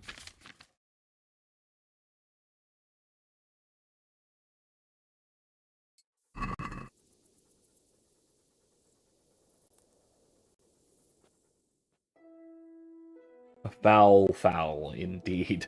Well said, Kevin. Well said. Gosh. There's something I've been wanting to talk about. Or at least since today, I suppose. I've been reading an excellent book by an old friend and colleague of mine, Dolores Morris, back from USF. And it is... Actually, let me grab it. Fuck. Jeez.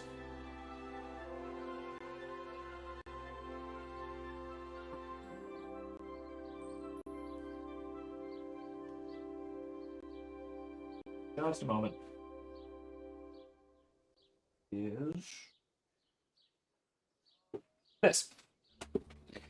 So what we have here is Believing Philosophy, a guide to becoming a Christian philosopher. This is an excellent book by, as I said, by Dolores Morris, author.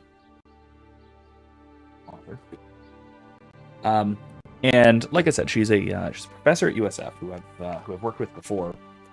And she's an excellent Christian philosopher.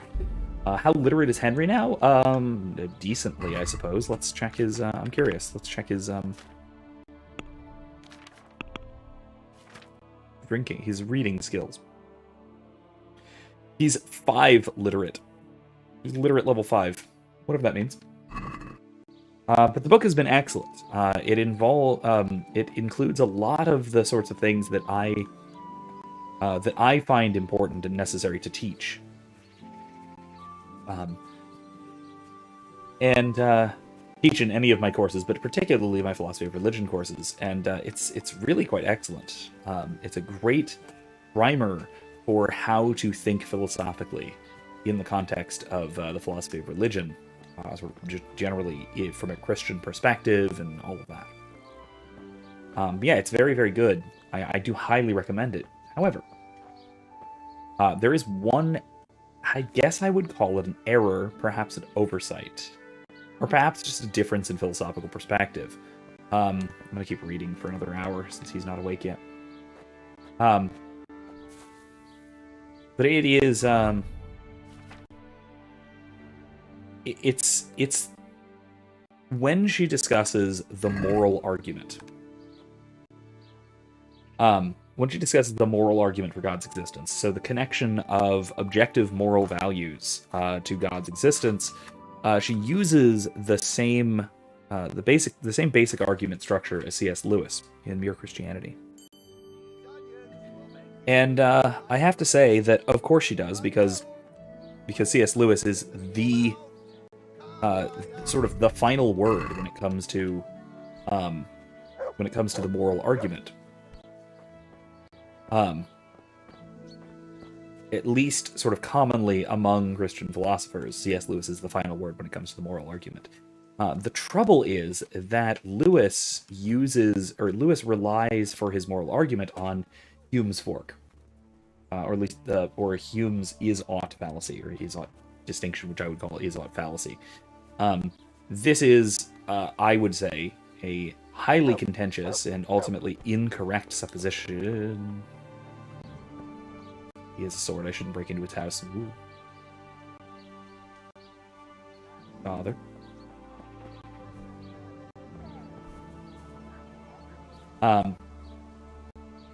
Basically, Lewis makes the argument, and Morris follows him by pointing out that if we are to make objective statements of value, X is good, Y is bad, that sort of thing, that those statements are not strictly factual, and that there is a difference between a fact statement and a value statement, and that you can't derive an ought from an is. This is commonly accepted by modern philosophers, but it couldn't be more wrong and it couldn't be more silly. This was a terrible mistake made by David Hume, who made nothing but terrible mistakes throughout his philosophical career, and this is definitely one of them. And so this is something that I think we should absolutely reject. This is-ought distinction. This you can't derive an ought from an is. And of course, because Lewis makes this argument that the only way to derive ought statements, so objective moral values, from the facts of the world is through the addition of normative statements, that is, ought statements, and that those can only come from a mind, that they must come from God, the divine legislator. Okay, fine as far as it goes, if the is-ought gap were in fact a correct way of conceiving of the world, but that shouldn't be how we conceive of the world. Ought statements are fundamental to the descriptions of things as is statements. And that's because things have intrinsic natures and intrinsic final causes. And so we shouldn't accept this is-ought gap. So I think that if we're going to talk about the moral argument, we should take something more like Aquinas' moral argument. That is the argument from governance. The fifth way, that things are guided towards their ends in some way. They're given their intrinsic ends as part of their creation rather than as something extrinsic to themselves. I found out more about the Ujit's witchcraft. Pray, do tell. The women have got hold of some magic lotion from the herb woman, and they're using it to summon the devil. For the love of heaven. I followed them to where they held their Sabbath. They summoned the devil, danced around a fire. Oh my God, what else? The women were completely out of their minds from that ointment. Then some woodcutters stormed in. They wanted to put a stop to the witch's Sabbath. Good God. And what happened? I had to kill the woodcutters to save those women from them. For Christ's sake! How could you? Such needless slaughter! Those men meant well. Was there no other way to stop the bloodshed? The woodcutters were beside themselves with rage, baying for the women's blood. There was no reasoning with them. There must have been another way. Darn.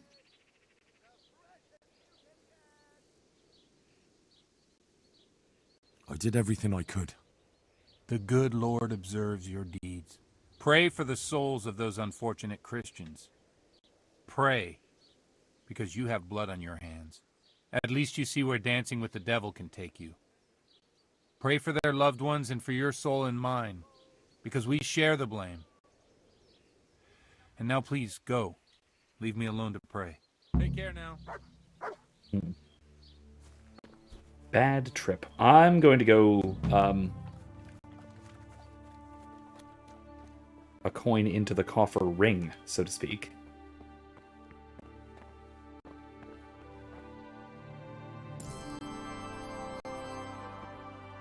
And hopefully my soul from purgatory shall spring. For mine and for them.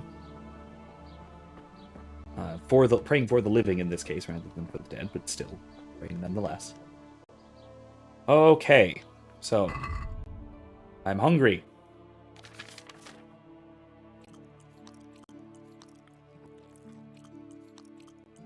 Let's eat a bunch of apples, because they're gonna go bad eventually.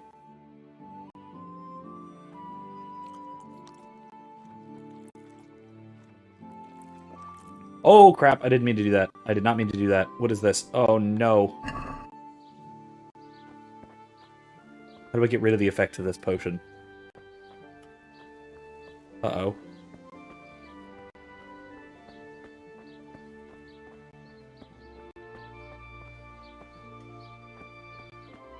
This is very bad. I accidentally did this.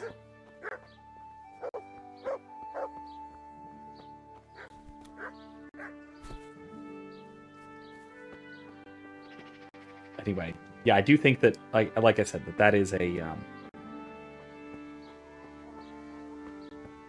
it's a common error that a lot of people make, and the reason that a lot of Christians in particular, a lot of Christians make the same error because it was made by C.S. Lewis, and C.S. Lewis is the person who is who to look for in terms of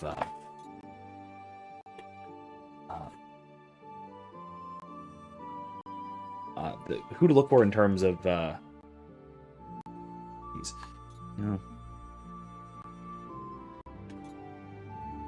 all the way down there. Okay, Sasau.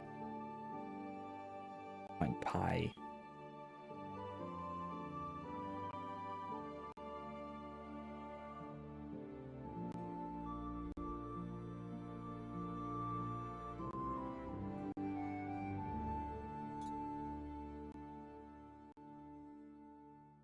Guess I should go down to Rate, huh?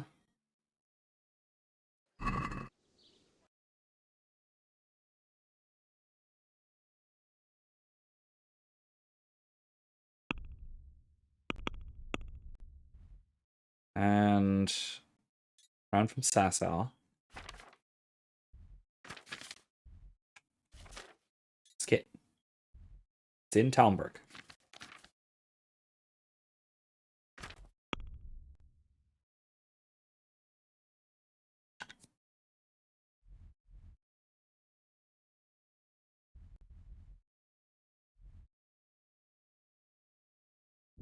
Let's go to Talmberg.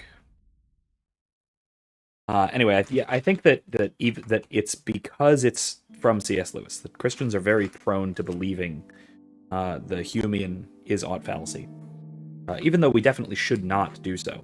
It's a terrible, terrible error that we should know better. Reasonably, we should know better than to believe this nonsense. But we don't, because a very, very well-renowned, well-deservedly renowned Christian has held that it's how we should think about the moral argument, which, you know, is it's incorrect, but however, while it's incorrect, it's also understandable. It seems just counterintuitive enough to make sense. You know, it's that sort of idea. Wait, do I actually have a deer skin, or do I need to take it off my...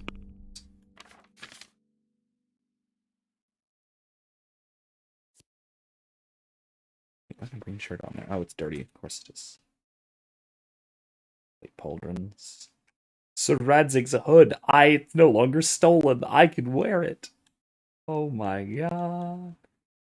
Alright, let's see. Hercules and his diet. I can sell that. Just one. Alright, cool.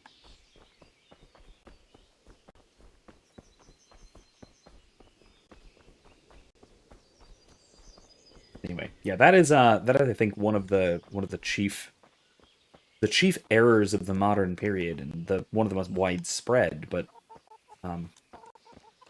in a way one of the most understandable, just because because it was an error promulgated by such a well-renowned and otherwise brilliant Christian philosopher, being C.S. Lewis.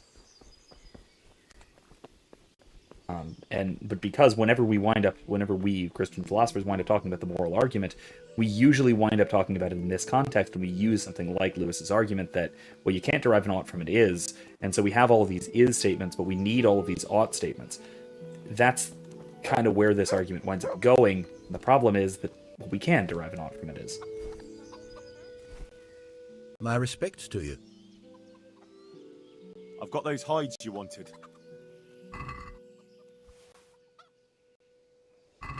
Now that's what I call quality. That'll do me just fine. Here, you've earned a bit of coin. Well, thank you. Couldn't you use some hides? I'm in need of boar hides, believe it or not. They don't make very good leather, but the cobbler uses it to make cheap shoes. And there's a lot of demand before autumn. May the Lord watch over you. I have those. How many does he need?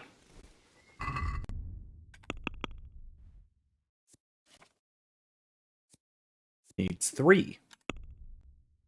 Conveniently, I have at least that many. I have a crappy one. Let me see if I have another deer. Sheepskin. I only have 2. Can I give him... No, I can't. Never mind.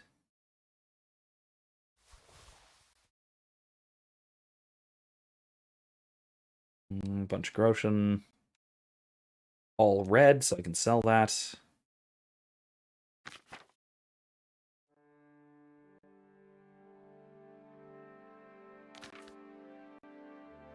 Okay.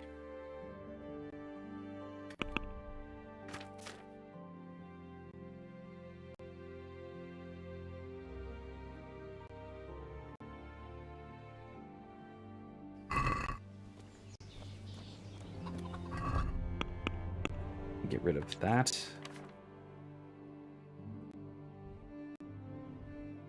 More chip, no. Good thief, no. Need to do that. Nah. I'll eventually need to do that. Go back to the stud farm.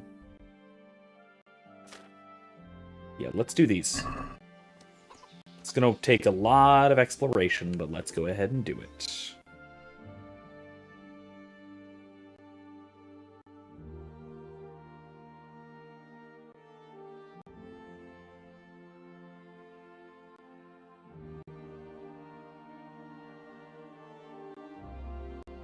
Ooh, we gotta get all the way down here to Sasa.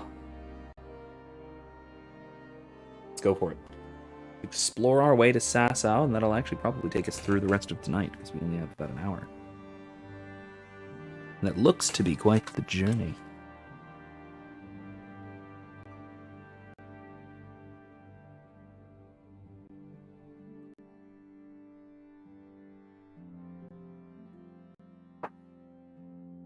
Anyway, so,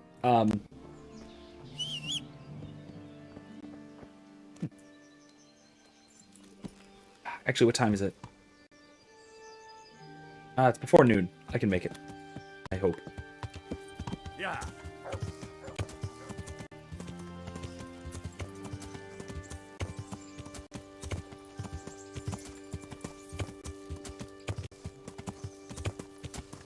All right, let's go. Now, I don't actually, when I teach philosophy of religion at least, I don't actually teach the moral argument. Because it's inductive.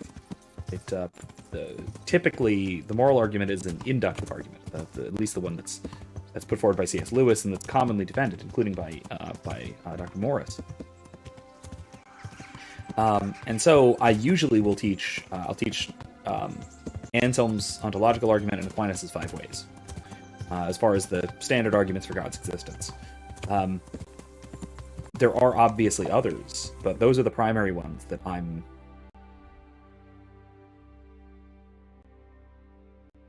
Yeah, this will work. You can go this way and then turn south. But yeah, those are the primary ones that I will look at because they're primarily because they are deductive.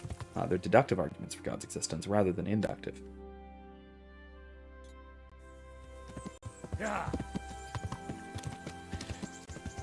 And so they have a certain level of certainty to them, and that actually that informs the conversation moving forward, and the conversation especially about counter-arguments, because then counter-arguments also need to be deductive to provide a real challenge to either of those deductive arguments for God's existence. What is this? There's a town here. Yeah. Let me go see what this town is. If nothing else, I'll unlock a fast travel point. That'll help. Merhoyed. Merhojed? Merhoyed? Maroye? Merhold.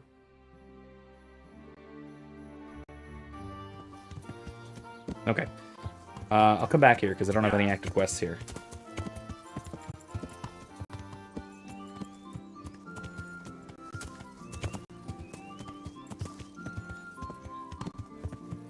I see you playing RimWorld. Anyway, yeah, so I don't actually take the moral argument, but the is-ought gap.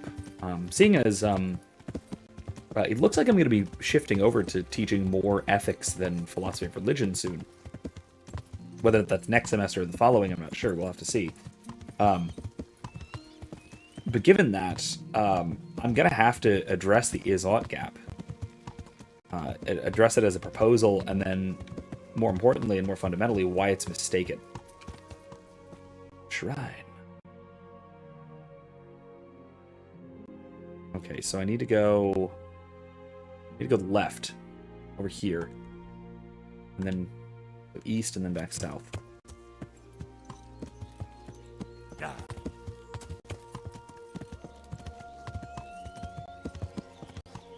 All right.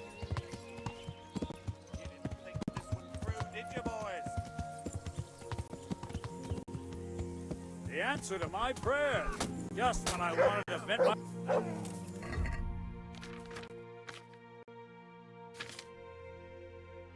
I'm gonna go ahead and just arm up for a minute here, just in case.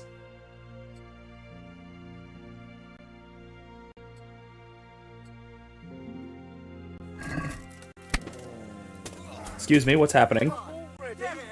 Fucking hell! You get what? Ah, God.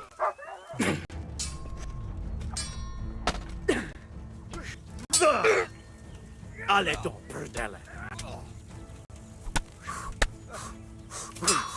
Niczak, mi bújt itt elő. Oh, this is bad. How do I disengage?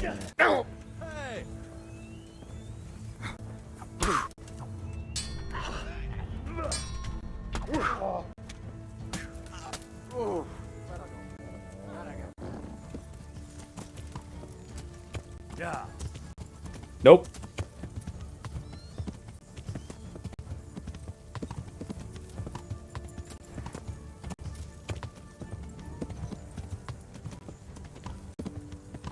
Let's keep getting out of here. I am not going to fight that many of them.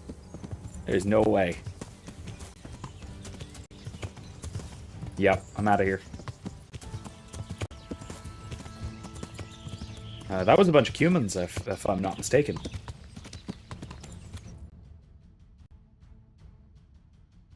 And yeah, that was a bunch of them. And they were fighting some, what looked like some guards, I guess. And I was trying to jump in on the right side of things, but that was bad. That turned nasty quickly. I could have maybe done okay, but not... I couldn't... There was no way I was killing all of them. There's no way I was going to kill all of them.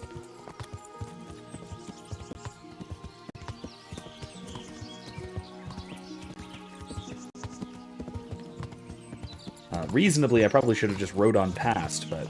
well.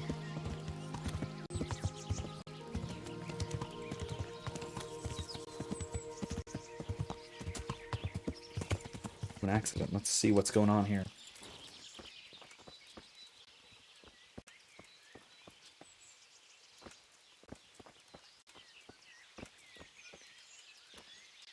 Kevin says, usually if you come across a skirmish like that, you can wait until one side wins and loot the bodies. Oh, that'd be true. That's a good point. But I mean, it was humans and guards. Like town guards. Ooh, beer, fine wine, preserver, more wine. I'll take it all. Preserver. Is that for food? I hope that's for food. That'd be nice. Yeah, I'll have to keep that in mind for next time as far as skirmishes go. That's a good point. I mean, like I said, they were humans, so they probably would have attacked me when they were done, if I had to guess. But I'm not sure.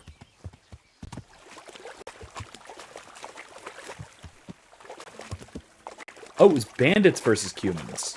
Ah, interesting.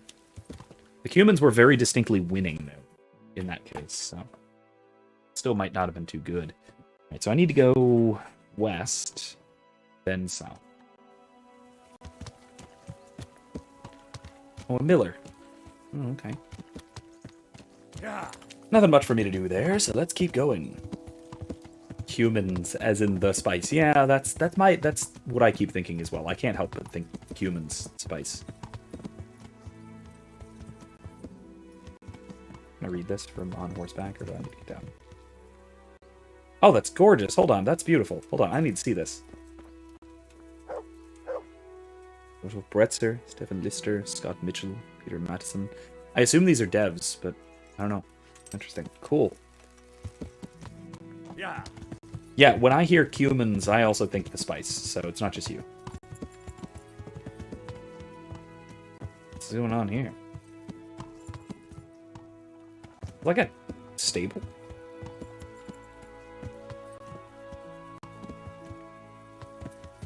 Yeah.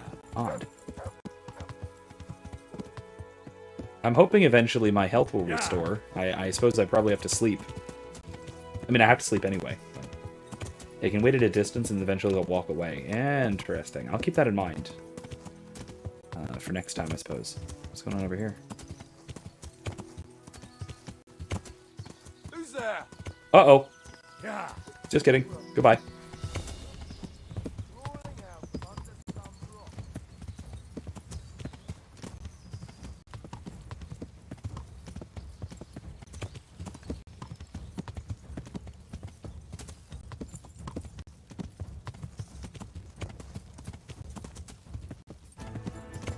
Oh, wow.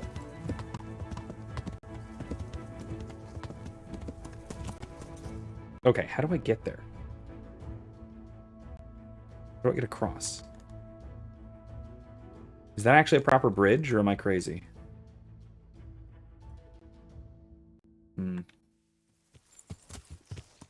Yeah. Looks like there should be a proper bridge down there, but it might not be. So, let's go see. Oh no, it's a dam. So no, I don't think I can cross here, can I? No, that seems like the worst place to cross. Is there a bridge anywhere? Maybe downriver further. Yeah. Okay.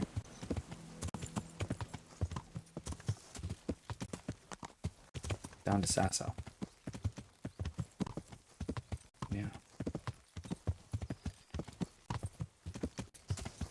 Well, that's where I'm headed. I was intending to go to Sasso. So.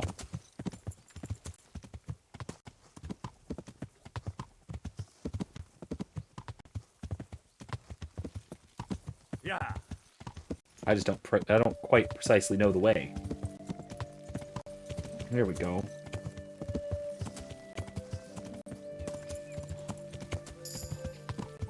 Oh, new level in horsemanship. Very nice.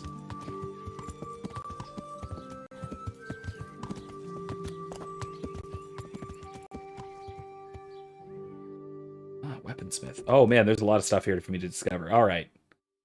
Weaponsmith, what's this? Activity giver. Grindstone. Some stuff. I'm just gonna... Let's go.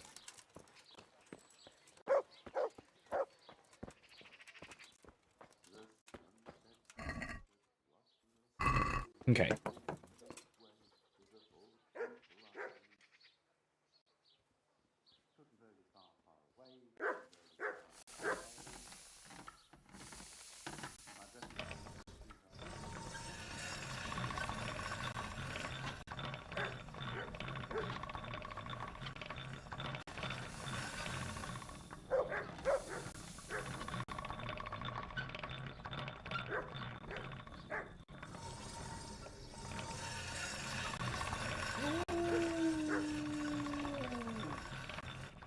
I hope I did that right. I probably didn't.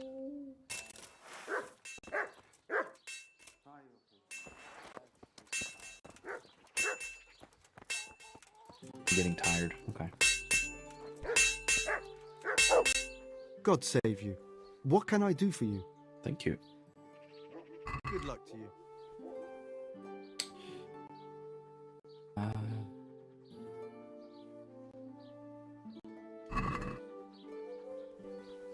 Let's talk about the price. All right, so.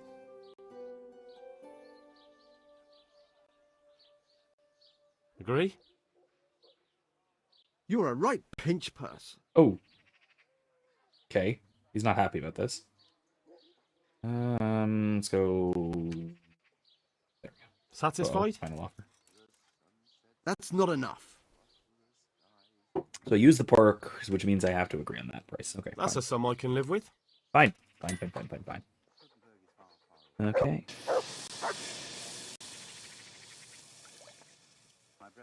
Okay. Does he have activities for me? He does.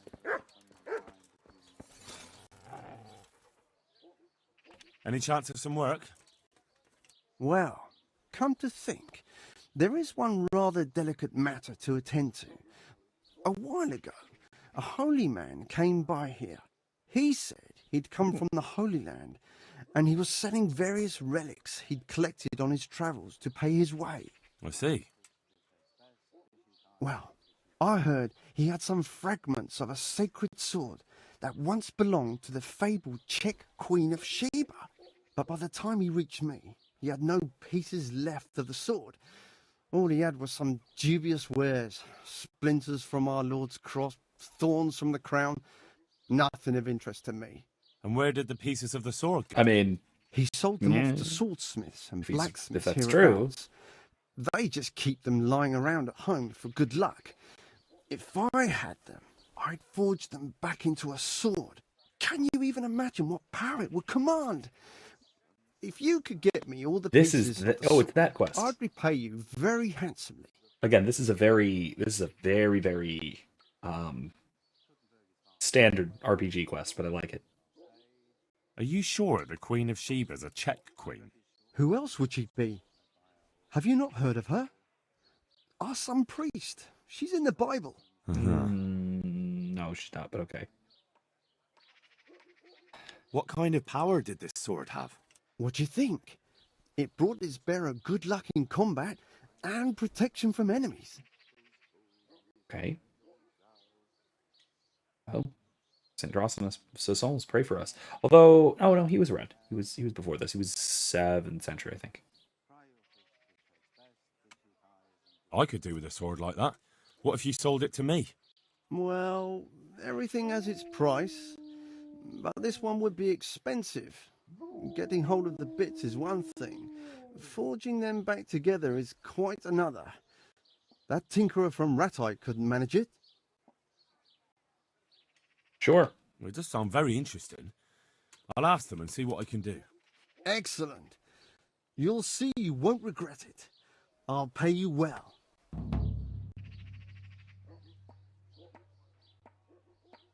Good luck to you. Oh, game saved, okay.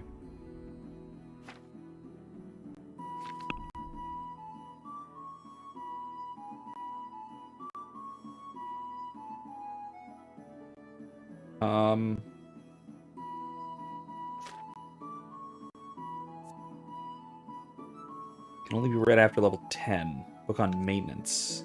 It's really expensive. No.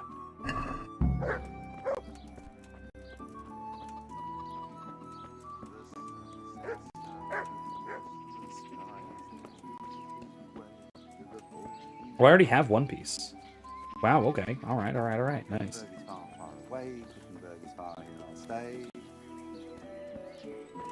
My breath is short, my feet are sore, I buy out.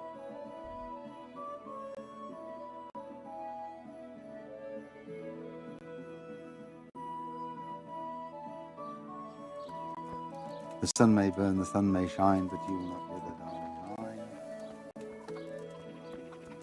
mine. I love that little touch of basically measuring time by prayer. He hides behind the cloud, his heat goes cold and his fire goes loud. Yeah, he's measuring time in the furnace with I guess they're rhymes more than prayers, but still, same concept. Cool deal. Again, very realistic. That's a thing that was commonly done. It was probably really the preferred method for keeping time, at least for short intervals. Queen of Sheba is in the Bible, but she's not Czech. Yeah. Oh yeah, that's. Oh god, what? I actually don't remember the story, like, really at all. Good afternoon. Somewhere for me to sleep here or no? I assume not. I'd like to make use of the bathhouse's services. So what are you interested in? Heal my wounds, please. Physician, I have a few wounds I desperately need someone to treat. As you wish. Do you have the coin? I'm not giving you that much. And how much are you willing to pay? See, I don't have much reputation here, so I can't do too low. Let's try here. Agree? You won't Second convince me Kings with 10. that. Okay. Okay. I mean, I assume Israel, like, obviously, but... Alright.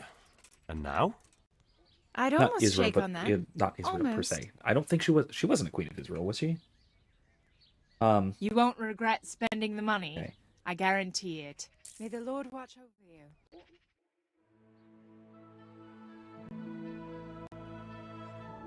Oh, gosh. I'm going to be very tired at the end of this. 5 hours. Ooh, alright. Or I need to find somewhere to sleep. But that's what I need.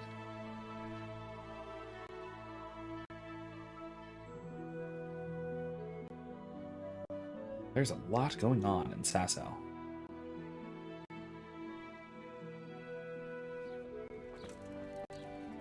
How am I as far as... Oh, I'm patched up.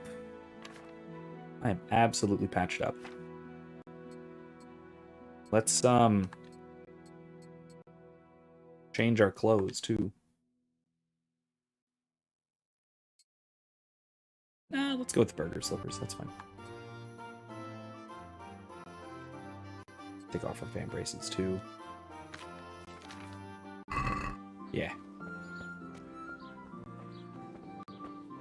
It's evening, though, so...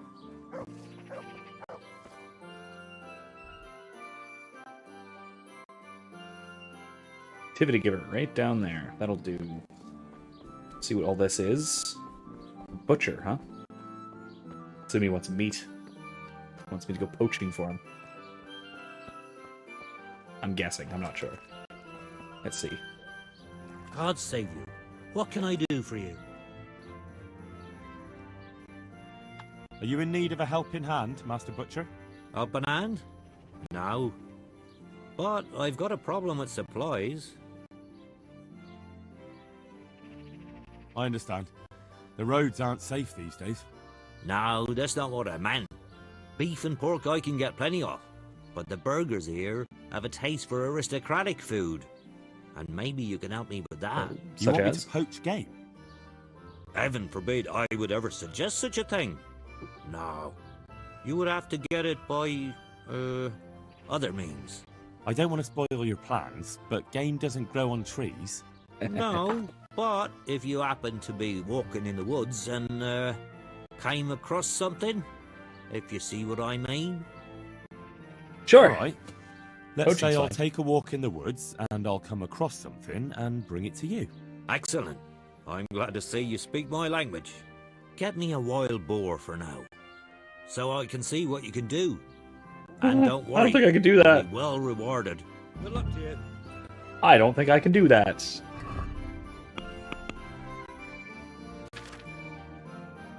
I'm gonna unmark that because I'm not gonna get to it. 40! Sheesh! Alright, foreskin. I can fight with Milan again, eventually.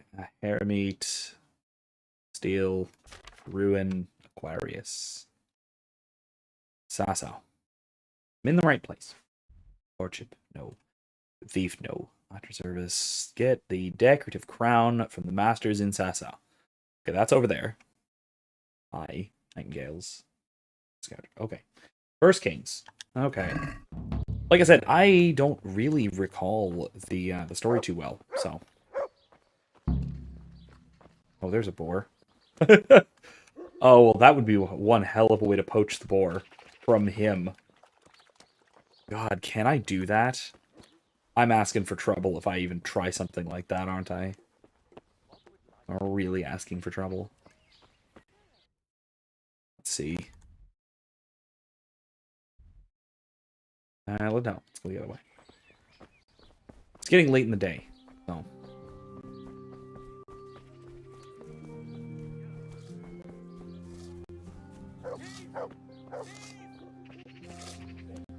Fletcher. Hey.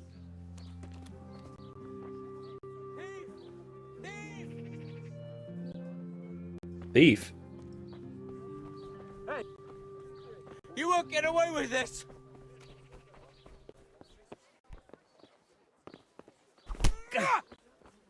Well, no kurwa. Yeah.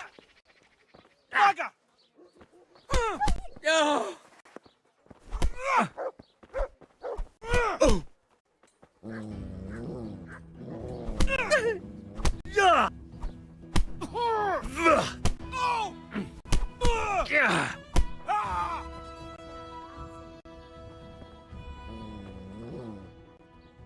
Had enough. Please, leave me be. Come now. We don't have to get all worked up on account of a scrap of cloth, do we? No excuses. Hand it over. Here. You got the thrashing you deserved. I hope you've learned your lesson. They steal from me? There you go. You really let him go? Just like that? And did you get the loot back? Yes, I did. I did. I have it here. Thank you. That thieving magpie. You can't trust anyone these days. And just so you know, I'm no pinch purse. Here's a small reward. Thanks. I mean, that's nice. Thank you. Glad that's helpful. I mean, the guy... I don't like that he's mad that I didn't kill the guy, but okay. Alright, so there's a bunch of stuff down here.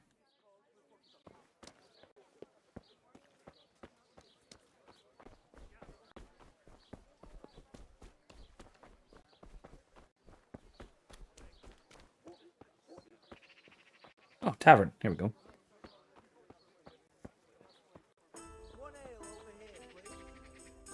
My respects to you. Thank you, sir. Are there any problems around here I might be able to help with?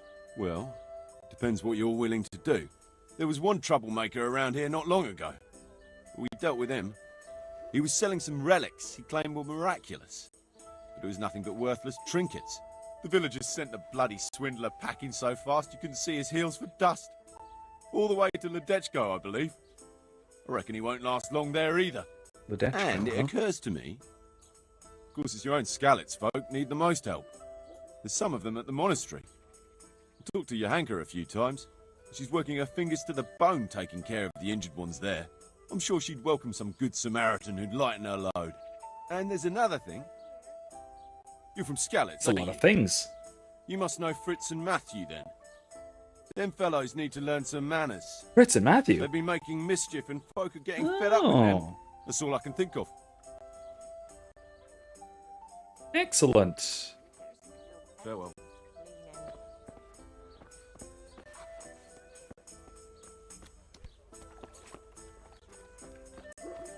These are annoying enough that proportionality is often overpowered by outrage. It's wrong but understandable. Yeah, that's true. That is true, and I'll hand you that. And honestly, that's the thing, is that it's not a matter, I would say that it's not a matter of proportionality. It's a matter of stopping the wrong done. Charlatan, huh? Huh. I know you. I know you from somewhere. Where do I know you from? What? Of course, my dream. You were in a boat made of bones, and I put a crown of thorns on your head.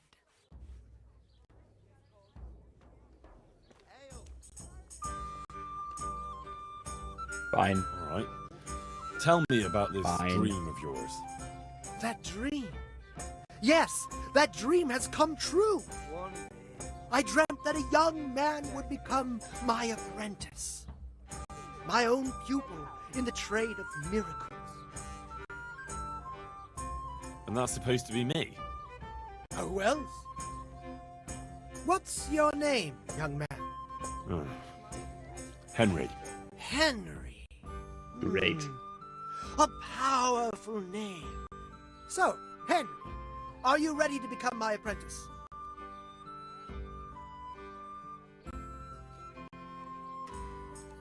What exactly does it entail, becoming your apprentice? A lot of work and strenuous labor. Knowledge of medicine, theology, and white magic. You have to study the great works of the ancients and devote your time to understanding your fellow men, listening to them, and learn to read their souls. That's a pretty challenging task. That's why God has sent you. So what do you say? First, tell me, who are you, and what do you do? Me? I am an unworthy, low, and miserable servant of Providence. Scholar or merchant, believer or heathen, I wander the world without home or family, with only my wagon, offering miracles to those that need them. That's who I am. Without home or kin, I wander this world with my wagon, providing the miracles that people need. Ointments, relics, aromatic herbs, rare spices, talismans and amulets for luck. All these things I have. No. No, I definitely don't want to be your apprentice. No, thank you. Shame. But perhaps Providence shall yet cause our lines of fate to cross. You'll see. No, not falling for your nonsense. So, like I said, I think that, if we're talking about stopping thieves, I think what I just did there, what Henry just did, stopping the thief and no more, is the appropriate response, right? Make sure Peter, Popoff, and Septimus. Yeah. Stopping the thief and no more and returning the stolen goods is precisely what should be required in such a situation. It's not about, right?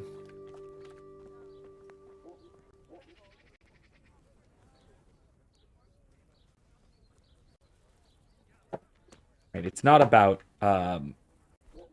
punishing the thief. It's about restoring the goods, restoring the harm done. Oh, there's nothing in there. Okay, fine. And if you can restore the harm done, then the matter should be considered settled.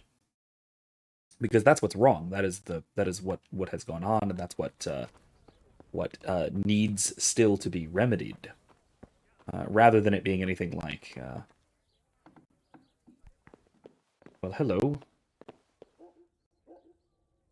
Jesus Christ be praised. Amen. Good luck to you. What you got here? Arrows. I could use some arrows. It's a great deal of things. Other Hercules and his diet too. I've already read this. Yeah. Let's see what I can sell.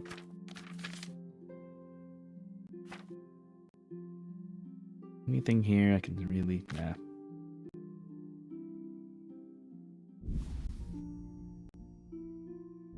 Rotten Lapiotas. Why not? Beer's not worth anything. Fine wine, though. I can sell fine wine.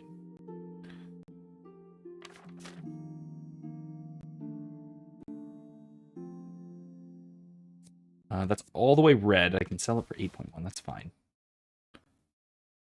And that'll work. Let's haggle it. I'd like to discuss the price. Well, we can try it.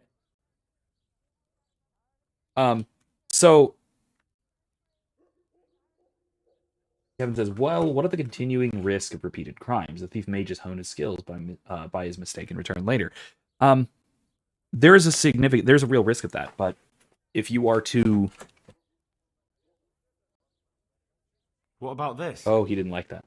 You won't convince me with that. The problem with that sort of thing is that it essentially means that you're dealing with something like pre-crime.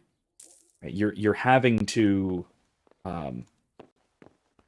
deal with crime in advance of it being committed, and so you can do something like demand punitive damages, maybe.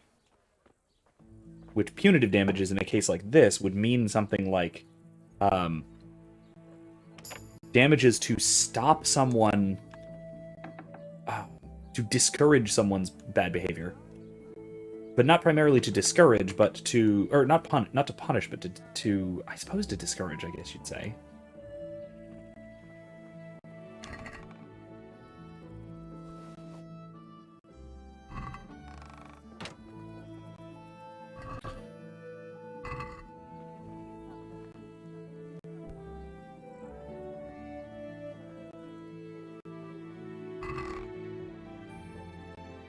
Hide. Need that.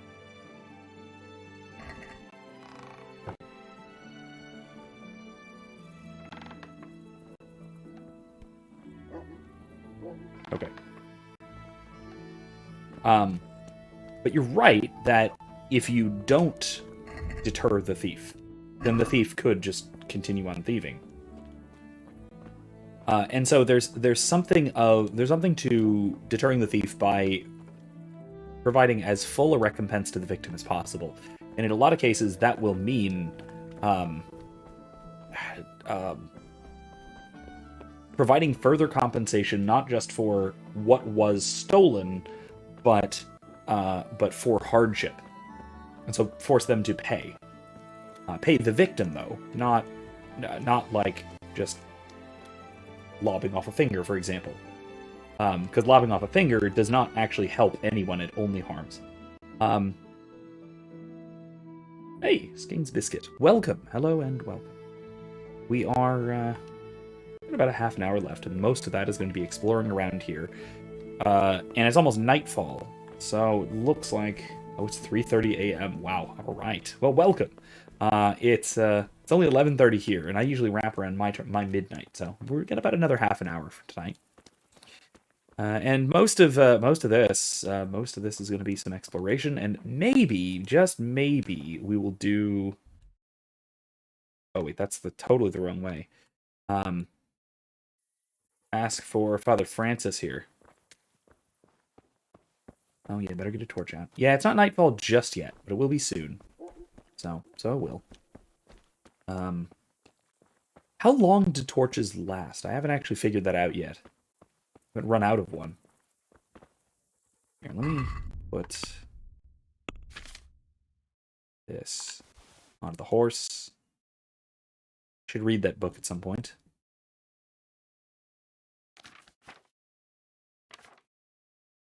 I need a wash. I'm all dirty.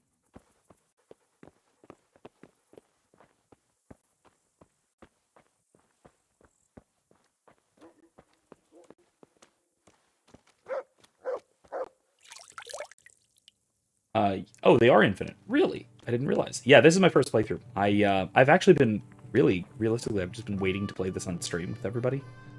I've had it for like the better part of a year. Ah, guard. Taylor, huh? Let me see about repairs. God be with you, good sir.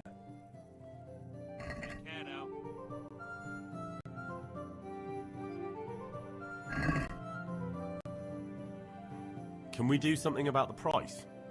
Sure, why not? Since it's you.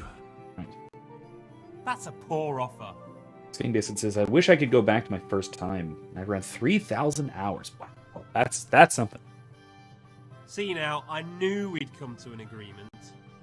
Yeah, I'm greatly enjoying this game so far, and I've only got barely more time than I have on stream here. So if you go back and like watch my series, this is what, my 7th, right? And they've been 3 hours each, so I've got about given that I have a little bit of out of stream time, I probably have about 25 hours in this game, give or take. And so far, I've been loving it. Absolutely loving it.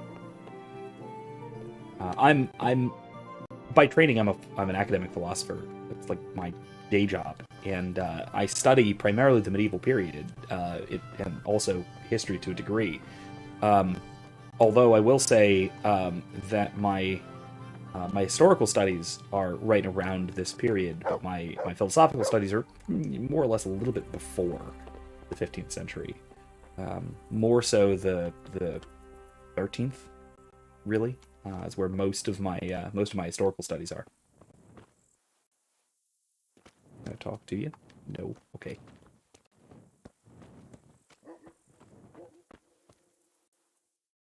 All right. Where to, actually? Let's see. Taylor. Francis is over there. Let's see if I can still talk to him or if it's too late. Kevin says, I'm not convinced that lobbing off a finger or a week in the stocks isn't profitable. Perhaps something like humiliation in the stocks. That might be. I would say that that by far the more profitable thing would be to put him in service to the victim. Forced labor, that sort of thing, is by far a more appropriate punishment as a form of deterrence, because it also is a service to the victim. Right? So it does act as a kind of recompense. Oh, okay, that's very dark. Oh, that's gorgeous. Now, who are these? Is that Crown? Who is that? All right, go Day. No. Howard. I assume these are devs' names. But so we have Christ, we have Christ and Mary, we have the archangels, we have I assume Peter and Paul. No, see, this is all throne and altar. This is all throne and altar symbolism, the two swords doctrine. Because we have the bishop and the king, we have the sword and the sword and the scroll. All of this is left and right hand symbology. All of this is two swords doctrine symbology, which is just spot on. That's just wonderful. Which, I mean, that is in line with the sort of Galatian Pope Galasius the First, I think, came up with this doctrine of two swords, which is that there is the power wielded by the throne and the authority of the church and of the altar, and that these must complement each other. And if they don't complement each other, then something has gone wrong somewhere. That the throne derives its authority from the altar, and if it does not derive its authority from the altar, then it has no authority. What is that? Someone, Saint Stephen? If I had to guess based on the X cross, it looks like I would guess that's Saint Stephen, but I'm not sure. Ah, yes, the various marginalia. Neat. Go in there.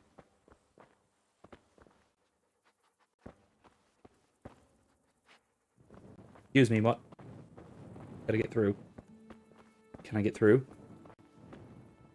Thank you. Okay.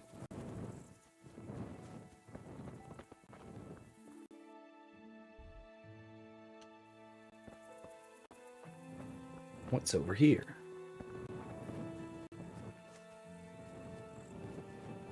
Cobbler, huh? Oh, okay.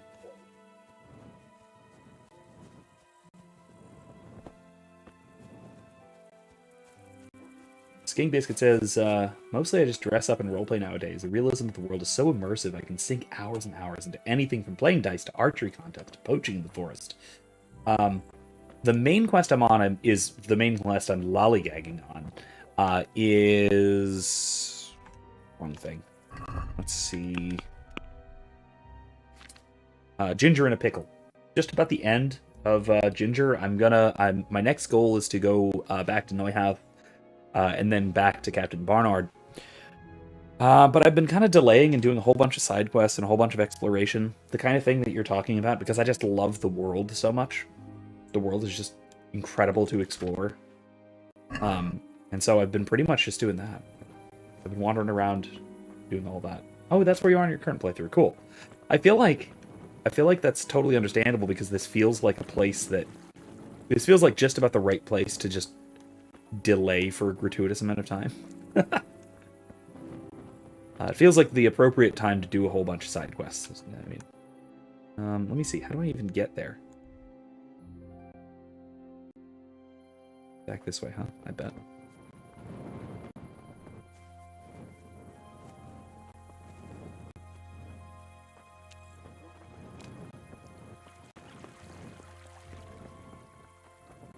Anyway, I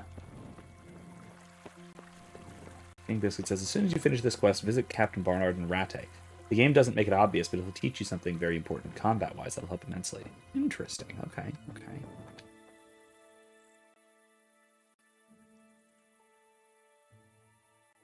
Father, when do you plan to return to St. James? I beg your pardon. Why do you ask, my boy? Your housekeeper, Agnes, is in Rattay and doesn't want to work for anyone else. She's waiting for your return. So she survived. Thank the Lord. I prayed for her and all who suffered, but I'm not going back. Tell her I appreciate her concern, I'll keep an eye out for that. to Thank look you. out for herself now. Good luck to you. Oh, well, that was easy. Thank you. That was very easy. Alright, so I gotta tell Agnes.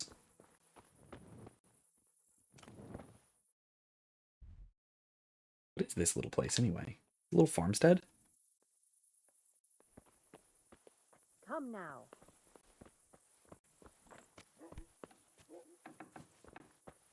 What's that? Ma'am?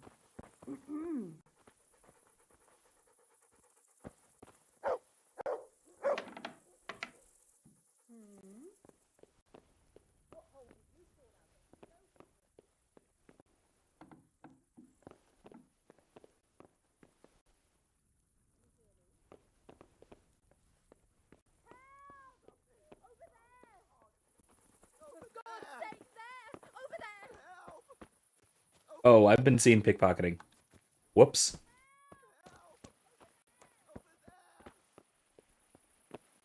Or I've not seen pickpocketing, I was just seeing trespassing. That's not good.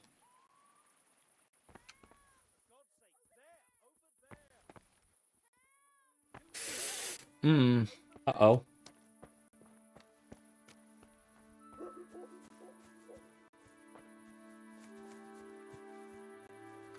It'll be fine.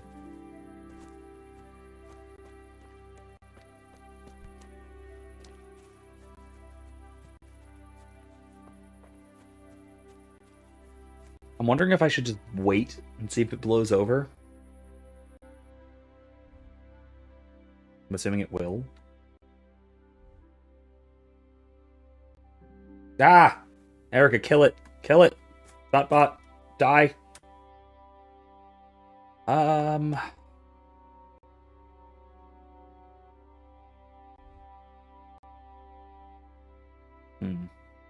Yeah, I've got to go do that.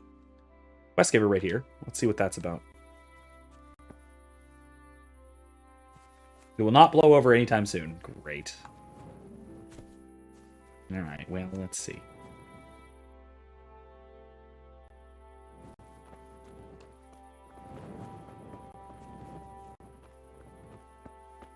Alright, well, fine. We'll see what happens. Pay the fine, it'll be small. Yeah, I figured. Just basically just walked into somebody's house.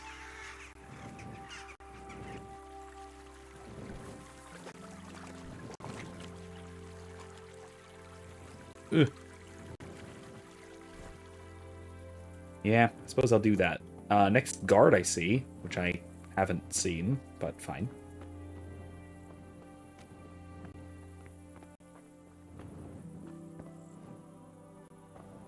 I'm also just going to go ahead and assume that I can't pick up this quest in the middle of the night, so... I'll make it over here, and then if I see guards on the way, I'll, you know, turn myself in. Yeah. Alright, let's keep going.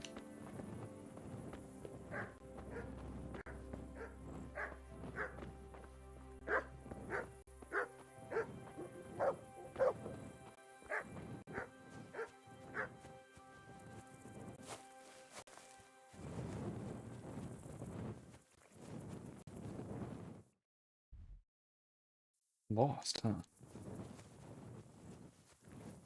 Lob off a toe for treading where you ought not. Oh, don't scream on stream about bots? Okay, well. Alright, I guess I won't. Thank you, though. Excellent. Well done. Thank you. Thanks for taking care of that. I don't know if that's quite fair. This isn't stealing, is it? No. You just take some honey. Yeah. See, that's the thing, is that corporal punishments like that are innately and directly harmful. And that's its own problem. Right? That's an issue. Because they are innately harmful in that manner, they can prevent someone not only from causing harm, but also prevent someone from doing good. And so it cannot, and this argument goes back to Plato in Book 1 of the Republic. He points out that it cannot be just to fundamentally harm someone, because to do so prevents them from fully exercising their characteristically human virtue, which is justice.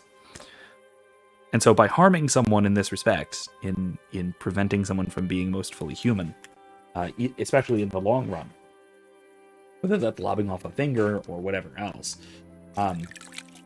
that is fundamentally and necessarily unjust, because it prevents one from being most fully human, and prevents one from exercising one's human virtue, even if one would not do so, maybe not to the full extent otherwise. And so harming someone in such a way, even in recompense for a crime, even if it's a deterrent from further harm, unless it is simply to actively prevent someone from actively doing something. Hello? You! Stop right where you are! Okay. Surrender! You'll have to answer for... Oh! Ah! Sorry, I punched you. I didn't mean to. Got you at last! Now you'll get what's coming to you. What? What? You look surprised. I've got plenty on you, you scum. Public brawling, for one thing. Not to mention other troublemaking, so keep your mouth shut. Really, this public definitely brawling. won't come cheap. You'll learn crime doesn't pay. Is this because I punched you? Oh my god. And I can't convince him. 200 Oh well, groschen. what can I do? Here you are. You've paid for your crimes. I accidentally hit the You've wrong learned button. your lesson. Damn it.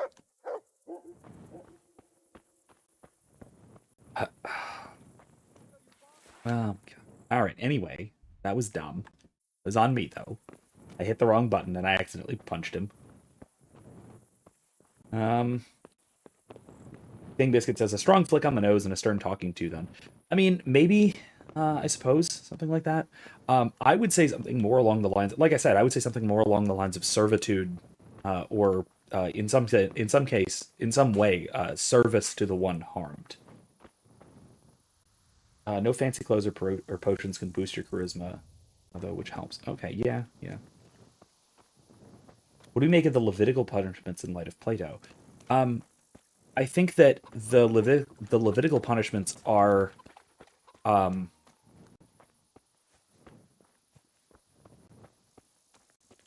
first of all, if I want to punt, which I'd be happy to, I suppose, I can just punt and say that the natural law can be abrogated by direct divine fiat. So if God says that this is the just thing to do, then suddenly it becomes the just thing to do. Regardless of whether it would be otherwise. So even if it would not otherwise be just, if God declares it just, it is just. Right? So God can abrogate, but not abrogate the natural law, let's say. And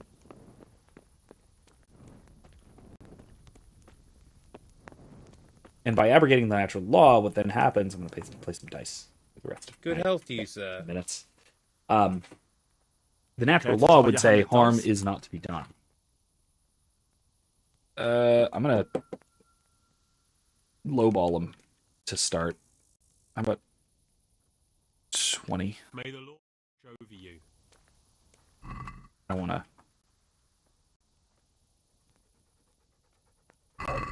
You're a brave soul, taking me on. I'm not Lucky used to dice. losing. All right, let's see. 1 and 2 3s. Wait, what are the rules here? Okay, no, it's just score and roll again. Okay. Okay. Score and pass. Heck yeah. Good job. All right. But the harsher answer, or the I guess the less punty answer is playing chumps and legit. That's how dice should roll. Okay, I'll keep that in mind. Oh my god, how did he get 2,200 points already? This is absurd. I'm losing horribly. Should I? Shouldn't I? No, I daren't. 2,300, Jesus. Okay. 2, 3, 4, 5, 6. Run pass. That's all I got. I'm off to a great start. There we go. Bad luck.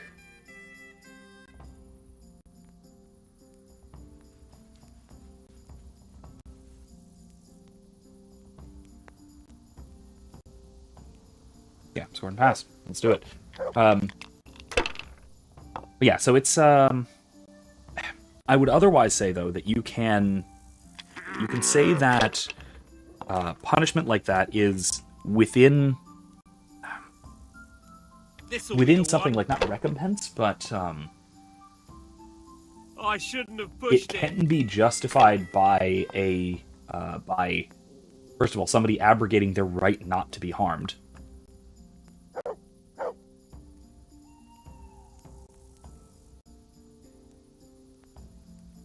I'm gonna risk it. Roll again.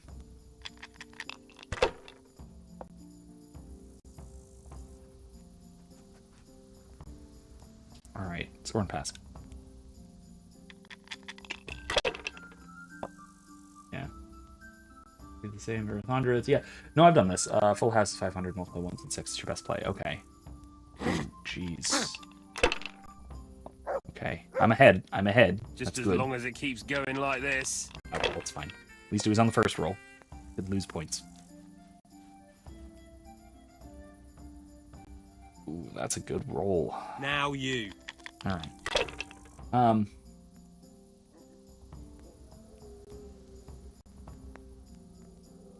Multiple 1s and 6s, huh?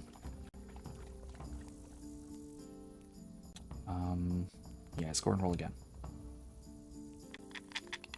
I should have kept the 5, I guess. Maybe not. 1.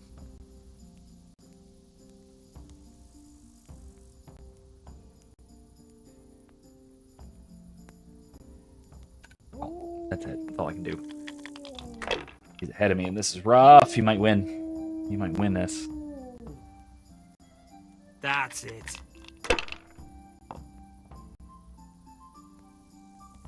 Damn.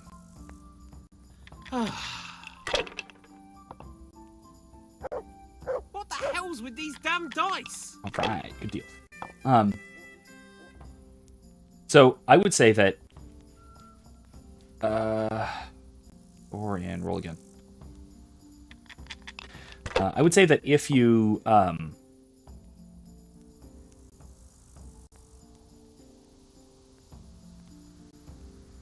need to roll again. Use your I'm too head, far man. behind. You'll lose Too far everything.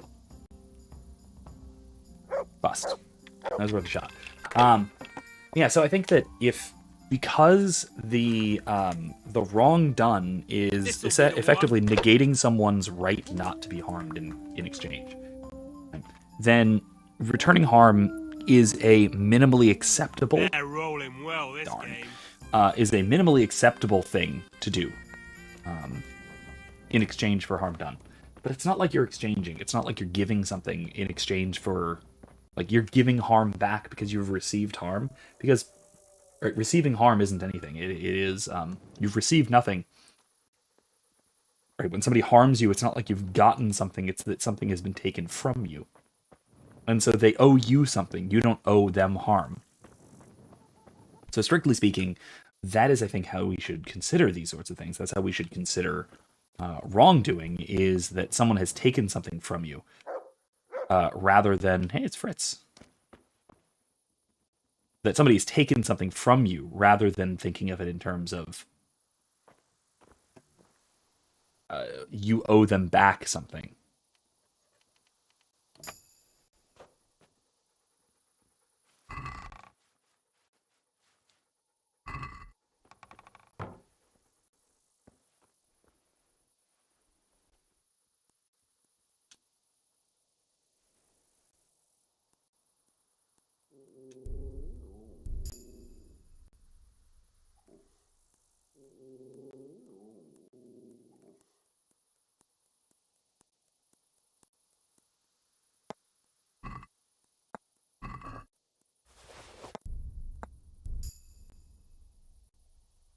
So a lockpick from Fritz. Good old Fritz.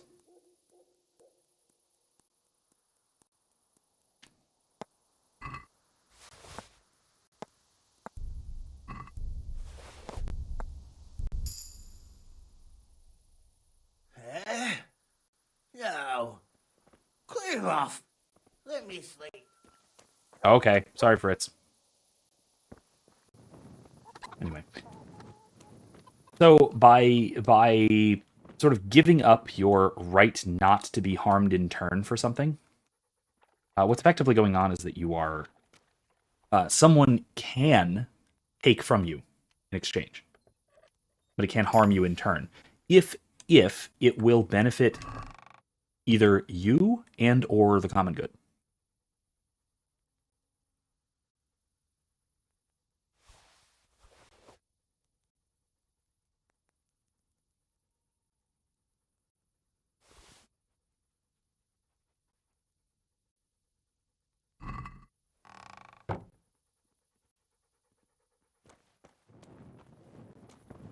And in a case like that, then that, I think, can be minimally acceptable, albeit not ideal.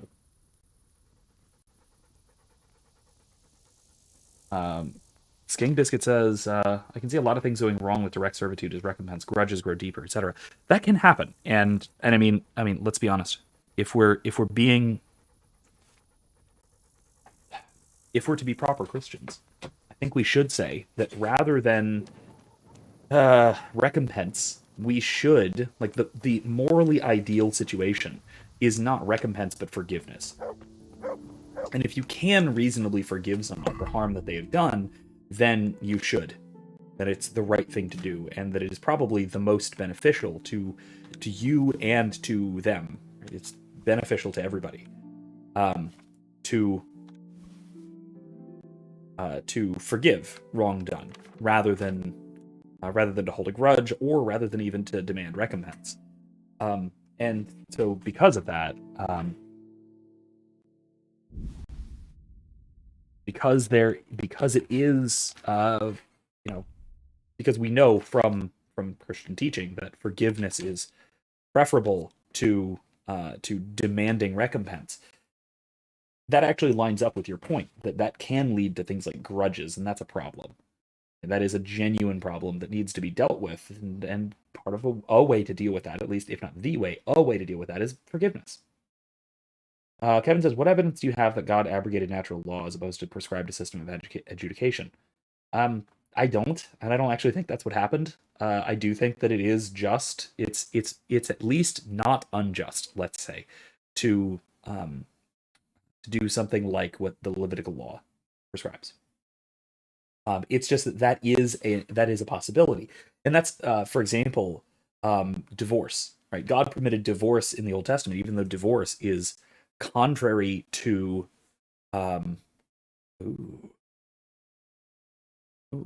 okay, looting corpses, you'll find more money. Now let's go to Comrade. That sounds fun.